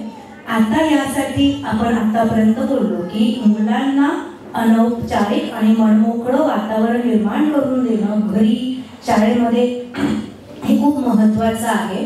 त्यातून बऱ्याच गोष्टी मुलं शिकतात. आता दुसरा प्रश्न होता हे कोणत्या वयात चालू करायचं. तर सेक्शुअलिटी डेव्हलपमेंट केव्हापासून होते, जन्मापासून मरेपर्यंत. त्यामुळे हे एज्युकेशनही जेवढ्या लवकर आपण चालू करणार तेवढं ते फायदेशीर ठरतं. आता उदाहरणादाखल मी काही गोष्टी सांगते. मगाशी सरांनी सांगितलं की आपण अवयव शिकवतो है ना, सो सेक्शुअलिटी एज्युकेशन आपण अगदी 1.5-2 वर्षाच्या मुलापासून चालू करतो. मग ते कसं तर आपण मुलांना शिकवतो, याला डोळे म्हणतात, याला कान म्हणतात, याला नाक म्हणतात इत्यादी. मग प्रायव्हेट पार्ट शिकवायचे असतात आणि ते प्रायव्हेट पार्ट शिकवताना त्या प्रायव्हेट पार्टचं ऍक्च्युअल नाव काय आहे हे शिकवायचं. त्याला कोणताही निकनेम ठेवू नका. याने होतं काय, जेव्हा आपण मनमोकळेपणाने चर्चा करतो मुलांबरोबर, तेव्हा त्या प्रायव्हेट पार्टशी निगडीत त्यांच्याबरोबर काही असॉल्ट झाला तर मुलं येऊन आपल्याला मनमोकळेपणाने सांगतात. बरोबर आहे. आता पुढे जाऊया थोडंसं. 4-5 वर्षाची मुलं आपल्याला विचारतात बेबी कुठून जन्माला येतं. आपण गमतीमध्ये काय सांगतो, आईच्या पोटातून. त्यापेक्षा थोडंसं सायंटिफिकली करेक्ट दृष्टीने आपण सांगितलं की बघ बाळा, तुझ्यासारख्या गोंडस आणि गोड बाळाला जन्म द्यायला आईच्या पोटामध्ये एक गर्भाशय नावाची स्पेशल बॅग असते. मग ती तुझ्या या टेडी बिअर पेक्षा सॉफ्ट आणि उबदार असते आणि त्या बॅगमध्ये तुझ्याशिवाय दुसरं कोणीही स्पर्श जाऊ शकत नाही, कोणालाही एंट्री नसते. बघा किती सुंदर कल्पना आपण मुलांच्या पुनरुत्पादनाविषयी मुलांच्या मनामध्ये निर्माण करू शकतो. सो अशा क्रिएटिव्ह बाबतीत त्यांच्या वयाला अनुरूप आपल्याला एज्युकेशन द्यायला लागतं. थोडंसं पुढे जाऊया. 8-9 वर्षाची मुलं पुन्हा तुम्हाला विचारलं, सेक्शुअल क्युरिओसिटी प्रत्येक वयाला असते की बाळ कसं जन्माला येतं. मग काय सांगायचं. सो गर्भाशयासारखंच अंडाशय नावाचा एक अवयव आईच्या पोटामध्ये असतो. त्या अंडाशयातून दर महिन्याला अंड्यांचं उत्पादन होत असतं. मग त्याच्याशी संबंधित मासिक पाळीविषयी शिक्षण आपण मुला मुलींना देऊ शकतो. बरोबर आहे. आणि मग त्या अंड्यांमधून बाळाचा जन्म होतो. आता अजून पुढे 13-14 वर्षाचं बाळ, आता हे थोड्याशा मोठ्या वयाच्या मुलांशी निगडीत आहे, पण मी म्हणेन आपण हे 13-14 वर्षाच्या बाळांपासूनही सुरू करू शकतो. मग त्यांना काय सांगायचं, actual male reproductive system, female reproductive system, sexual act मध्ये कुठल्या 2 ऑर्गन्सचं मिलन होतं, मग स्पर्म आणि ओव्हा, आणि मग त्यातून गर्भधारणा कशी होते. बरोबर. हे शिक्षण देणं खूप गरजेचं आहे. परवाच्याच पेपरमध्ये होतं, एका 15 वर्षाच्या मुलापासून 14 वर्षाची मुलीला गर्भधारणा झाली. बरोबर आहे. त्यामुळे हे शिक्षण वयानुरूप आणि सायंटिफिकली करेक्ट, कल्चरली ॲप्रोप्रिएट दृष्टीने देणं गरजेचं आहे. मग आपण हे सायंटिफिक शिक्षण देतो ना, त्याबरोबर मूल्य शिक्षण पण द्यायचं. आता टीनेजर्स मध्ये काय असतं, सेक्शुअल हार्मोन्सचा पीक आलेला असतो जो इतर वेळेस नसतो. त्यामुळे या मुलांना खूप क्युरिओसिटी असतं, अपोजिट सेक्स अट्रॅक्शन असतं. या सगळ्या गोष्टी मुलांना विश्वासात घेऊन अनौपचारिक रीतीने सांगायला लागतात. मग गर्भधारणा अवेळी झाली तर त्याचं काय, त्याचे काय दुष्परिणाम असतात. या गोष्टी करण्याची आपल्या समाजामध्ये, आपल्या संस्कृतीमध्ये एक वेळ आहे. मग सेल्फ रेग्युलेशन कसं शिकवायचं, सेक्शुअली ट्रान्समिटेड डिसीजेस कोणते आहेत, या सगळ्या गोष्टींचा सेक्शुअलिटी एज्युकेशन मध्ये वयानुरूप आपण वापर करू शकतो. काय म्हणजे डॉक्टरांकडनं घेतलं, भाकरीवर घेतलं, पोटावरती बाप्पाने हात फिरवला, आणि या पद्धतीचं घेऊ नका. सायंटिफिक द्या. आणि मुलं एकदमच लहान असतील ना, म्हणजे 2.5-3 वर्षाचे, तर जसं सांगितलं की ओके, झाड दुधी कुंडी असते, बाबांकडे पी होतं, ते पी आईच्या पोटामध्ये ठेवलं आणि त्यातून जसं जातं, या पद्धतीने स्टोरी करून तुम्ही सांगू शकतात. पण असं चुकीचं सांगू नका. आणि सायंटिफिक वर्ड उगाच ननू म्हणजे त्या मुलगा इथे हात लावला नो प्रॉब्लेम, इथे हात लावला नो प्रॉब्लेम, इथे हात लावला एक घाणरड्या. सो ते डोक्यात असं असतं की ननू म्हणजे घाणरडं. आणि हे शब्द न वापरता तिथं जे करेक्ट वर्ड आहे की ओके, याला जसं आपण बॉडी पार्ट शिकवतो की बाळारो याला पेनिस असं म्हटलं जातं, ते शिकवणं आवश्यक आहे. 3-4 वर्षाचं बेबी होतं, त्यांनी विचारलं आईला की मला का बरं ननू नाहीये, तर ते आईने इतकं डेंजर उत्तर काउन्सिलर, तुझं उडून गेलं म्हणे. ती त्यानंतर इतकी डिफरन्स झाली. आणि या पद्धतीने म्हणजे घरात चर्चा करतात. त्यामुळे सायंटिफिक शब्द हे वापरणं हे अत्यंत आवश्यक आहे.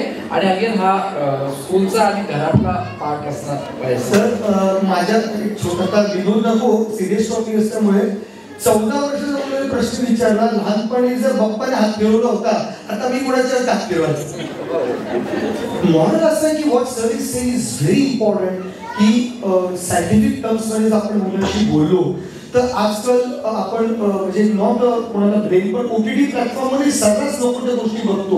पण आपण ह्या ज्या प्लॅटफॉर्म्स आहेत, YouTube असेल ह्याच्यावरती अतिशय सुंदर सेक्शुअल एज्युकेशनची व्हिडिओ उपलब्ध आहे. आणि जर आपण मुलांना जर त्या मार्फत ऑडिओ व्हिज्युअलिटीने एक्सप्लेन केलं, त्या अशी जी काही टर्मिनॉलॉजीज आहेत ज्या आम्हाला सुद्धा नवीन ऐकायला येतात, हे कदाचित प्रिव्हेंट करता येते. मला असं वाटतं खूप छान ही चर्चा शेवटाकडे आता आलेली आहे आणि खरं इथे भाकरीवर घेतलेलं कोणी नसतील अशी अपेक्षा करूयात. असं मगाशी सर म्हणाले ना की मुलं जेव्हा विचारतात मी कुठून आलो, लोक म्हणजे आया सांगतात मुलांना की तुला भाकरीवर घेतले, आणि मी पण ऐकलंय कधी कधी असं आई सांगते. तर असं कोणी नाही. आणि खरं आहे मला असं वाटतं या सगळ्या गोष्टी वापरायला हव्या. खूप छान याच्यावरचं एक नाटक आहे, तुम्ही बऱ्याच लोकांनी बघितलं असेल. त्याचे युट्यूबवरती व्हिडिओ पण आहेत. योनीच्या मनीच्या गुज गोष्टी, वजायना monologue if I am not wrong त्याचं इंग्रजी नाव आहे. काय एखाद्या शरीराच्या अवयवाबद्दल काय वर्णन करता येऊ शकतं, आणि 4 महिला ते नाटक करतात. मला लकीली मुंबईला त्याचा प्रयोग बघायला मिळाला. हल्ली नाशिकला ते नाटक येत नाही, पण ते नाटक आलं. योनीच्या मनीच्या गुज गोष्टी, वजायना मोनोलॉग नावाचं नाटक आहे. ते नाटक नक्की बघा. खूप खुलेपणाने या सगळ्या गोष्टी सांगता येऊ शकतात. छान चर्चा आहे, पण वेळेची आणि घड्याळाची बंधनं आपल्या सगळ्यांना आहेतच. त्यामुळे मी शेवटच्या प्रश्नाकडे yes ma'am please. Yes yes sir. आपला सखी सावित्रीमधला सर्वात महत्त्वाचा मुद्दा होता की कंत्राटी कर्मचाऱ्यांचं आपण व्हेरिफिकेशन करून घ्यायचं, चारित्र्य पडताळणी करायची. परंतु चारित्र्य पडताळणी करून आल्यानंतर ते कागद फाईलला लावलं म्हणजे आपली जबाबदारी संपली नाही. तो तेव्हा चांगलं चारित्र्य असेल, पण नंतर त्याचं कौटुंबिक सामाजिक स्थितीत त्याच्यात काय बदल होईल हे आपण मुख्याध्यापक म्हणून, शिक्षक म्हणून आपण वेळोवेळी नोंद घेतली पाहिजे. आता बदलापूर सारख्या मुंबईकडे कोणी कोणाच्या कुटुंबाचा पत्ता माहीत नसेल, घर माहीत नसेल अशी परिस्थिती असेल. परंतु आपल्याकडे एवढं चांगलं आहे की आपण एकमेकांच्या घरी जातो, एकमेकांची कौटुंबिक स्थिती आपल्याला माहिती असते. जर असं काही बदल वाटत असेल आपल्याला त्याच्या कौटुंबिक समस्येमुळे किंवा इतर समस्येमुळे, तर काही हरकत नाही. सुधा मूर्तींचं अगदी छान पुस्तक आहे परीख, त्याच्यातली नायिका आहे मृदुला, ती पण सायकिट्रिस्टकडे जाते आणि तिच्या जीवनात झालेला बदल खूप छान पद्धतीने सुधा मूर्तींनी मांडला आहे. तसं जर आपल्या कोणत्या कर्मचाऱ्याला गरज असेल तर निसंकोचपणे तशी ट्रीटमेंट घ्या, परंतु भविष्यात असं काही अनुचित प्रकार घडणार नाही याची आपण दक्षता घ्या. म्हणून नुसतं आपल्याकडे एक कागद आला आणि आता आपली जबाबदारी संपली असं कृपया करू नका. धन्यवाद. बोलत होता. हो, सो एक मेसेज मी देऊ इच्छिते. मगाशी गुड टच विषयी अत्यंत छान रोल प्ले झाला.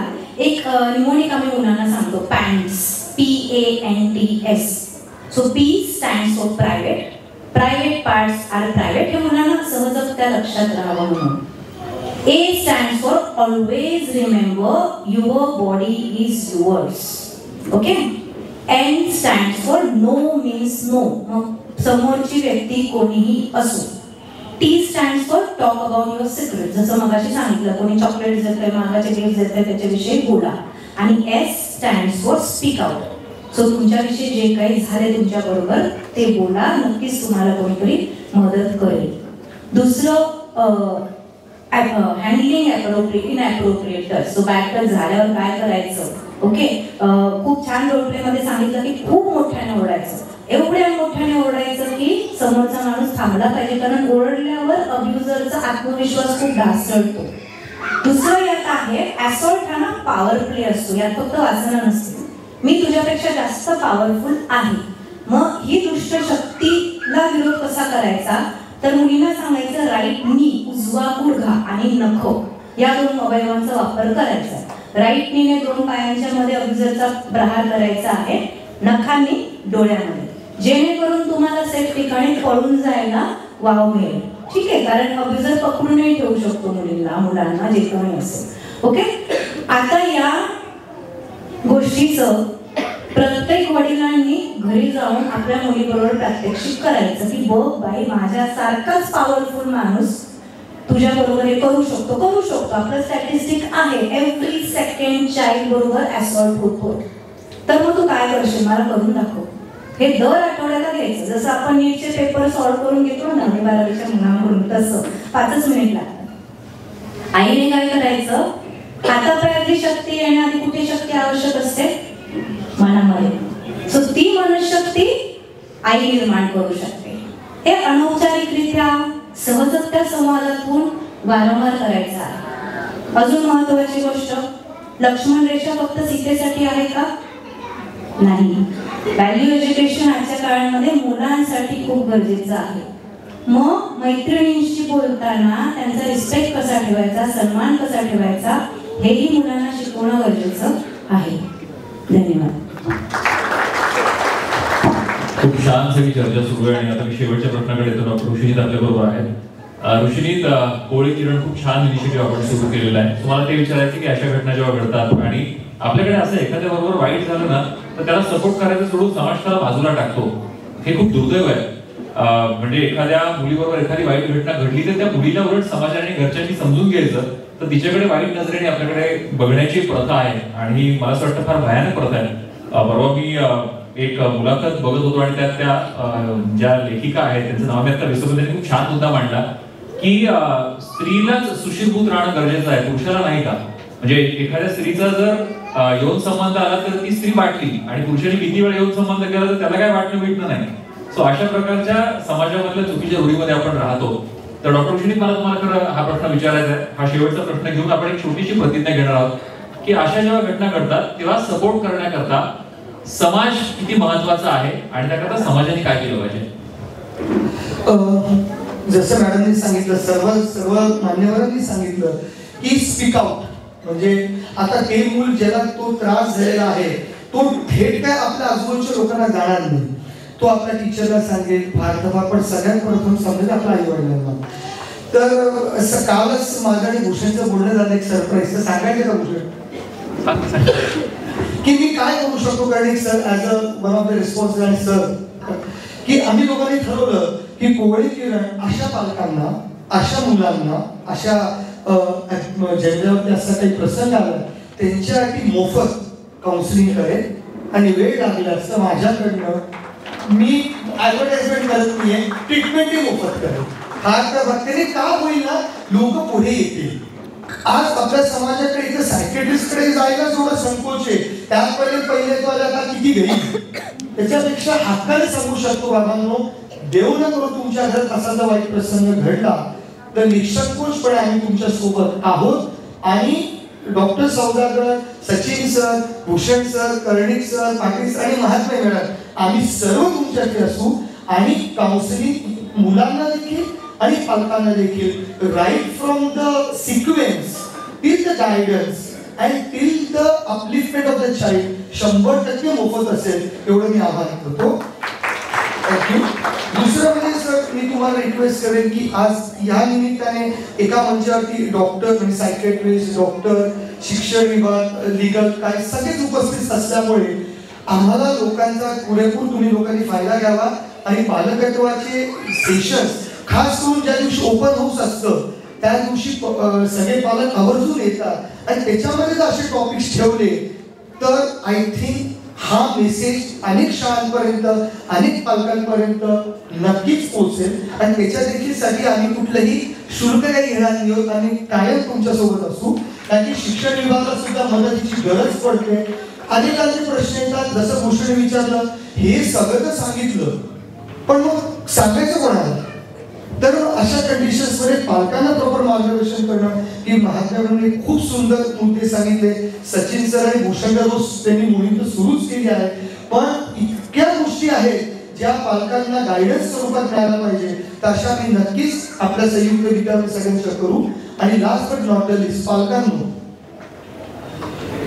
जर हा प्रसंग तुमच्या मुलाच्या बाबतीत घडून गेला आहे तर विसरू नका की इतरांच्या बाबतीत सुद्धा मुलाचं होऊ शकतो. जसं कर्णिकांनी सुरुवातीच इतकी सुंदर केली की एक केस बदलापूरची समोर आली म्हणून अनेकांच्या केसेस रेकॉर्ड व्हायला लागले. तर जागरूकता फक्त आपल्याच मुलाबद्दल नाही, तर जागरूकता आपल्या समाजातील प्रत्येक बाळासाठी, प्रत्येक मुलासाठी आहे.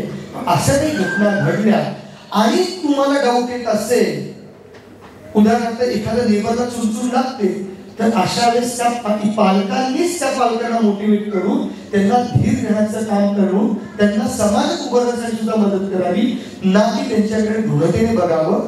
आणि वेळेतच जर आपण त्याच्यावर इंटरव्हेन्शन केलं तर ते मूल समाजात सक्षमरित्या नक्कीच उभं राहील. म्हणून सायकेट्री म्हणजे येड्यांचा डॉक्टर नाही, तर समजावणारा आणि समजून सांगणारा डॉक्टर आहे, एवढं विसरू नका. एवढं म्हणून थांबतो. धन्यवाद. आपल्या सगळ्या मान्यवरांकरता एकदा जोरदार टाळ्या होऊन जाऊया. अगदी 2 मिनिटाचा कार्यक्रम आता राहिला.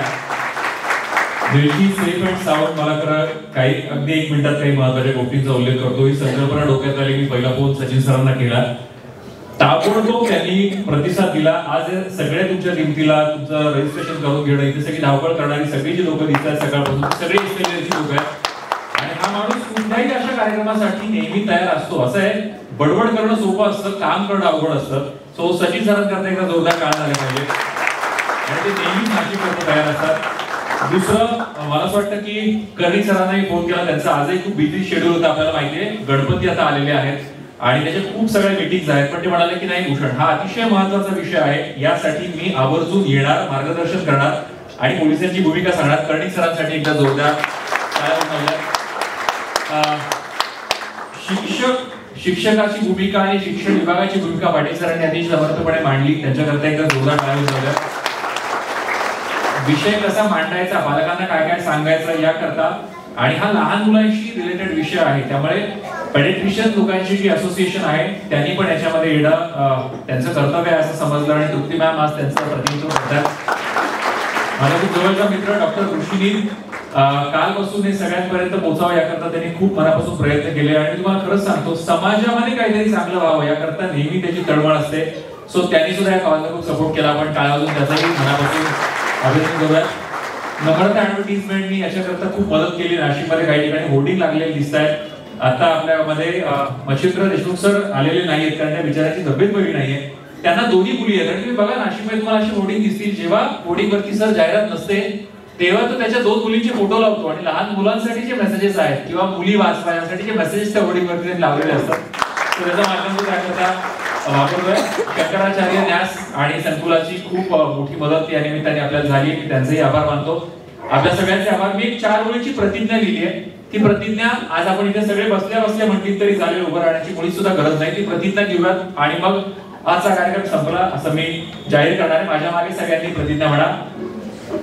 आम्ही भारतीय नागरिक आज ही प्रतिज्ञा घेतो की माझ्या देशातील सगळ्या लहान मुलांचं शारीरिक, मानसिक आणि बौद्धिक आरोग्य जपणं आणि ते वाढवणं याकरता आम्ही सगळे प्रयत्नशील राहू. त्याचबरोबर कुठल्याही लैंगिक किंवा शारीरिक अत्याचार होणार नाही याबद्दल आम्ही सगळे सजग राहू आणि त्यांना आनंदी बालपण मिळेल याची पूर्ण खात्री करू. अशी आज आम्ही प्रतिज्ञा घेत आहोत. पुन्हा एकदा आपल्या सगळ्यांचं मनापासून आभार. या टॉक शोला आपण सगळे आला आणि मोठ्या संख्येने उपस्थित राहिला त्याबद्दल आपल्या सगळ्यांचं मनापासून धन्यवाद. Thank you very much. सगळ्या मान्यवरांचे भूमिका आभार.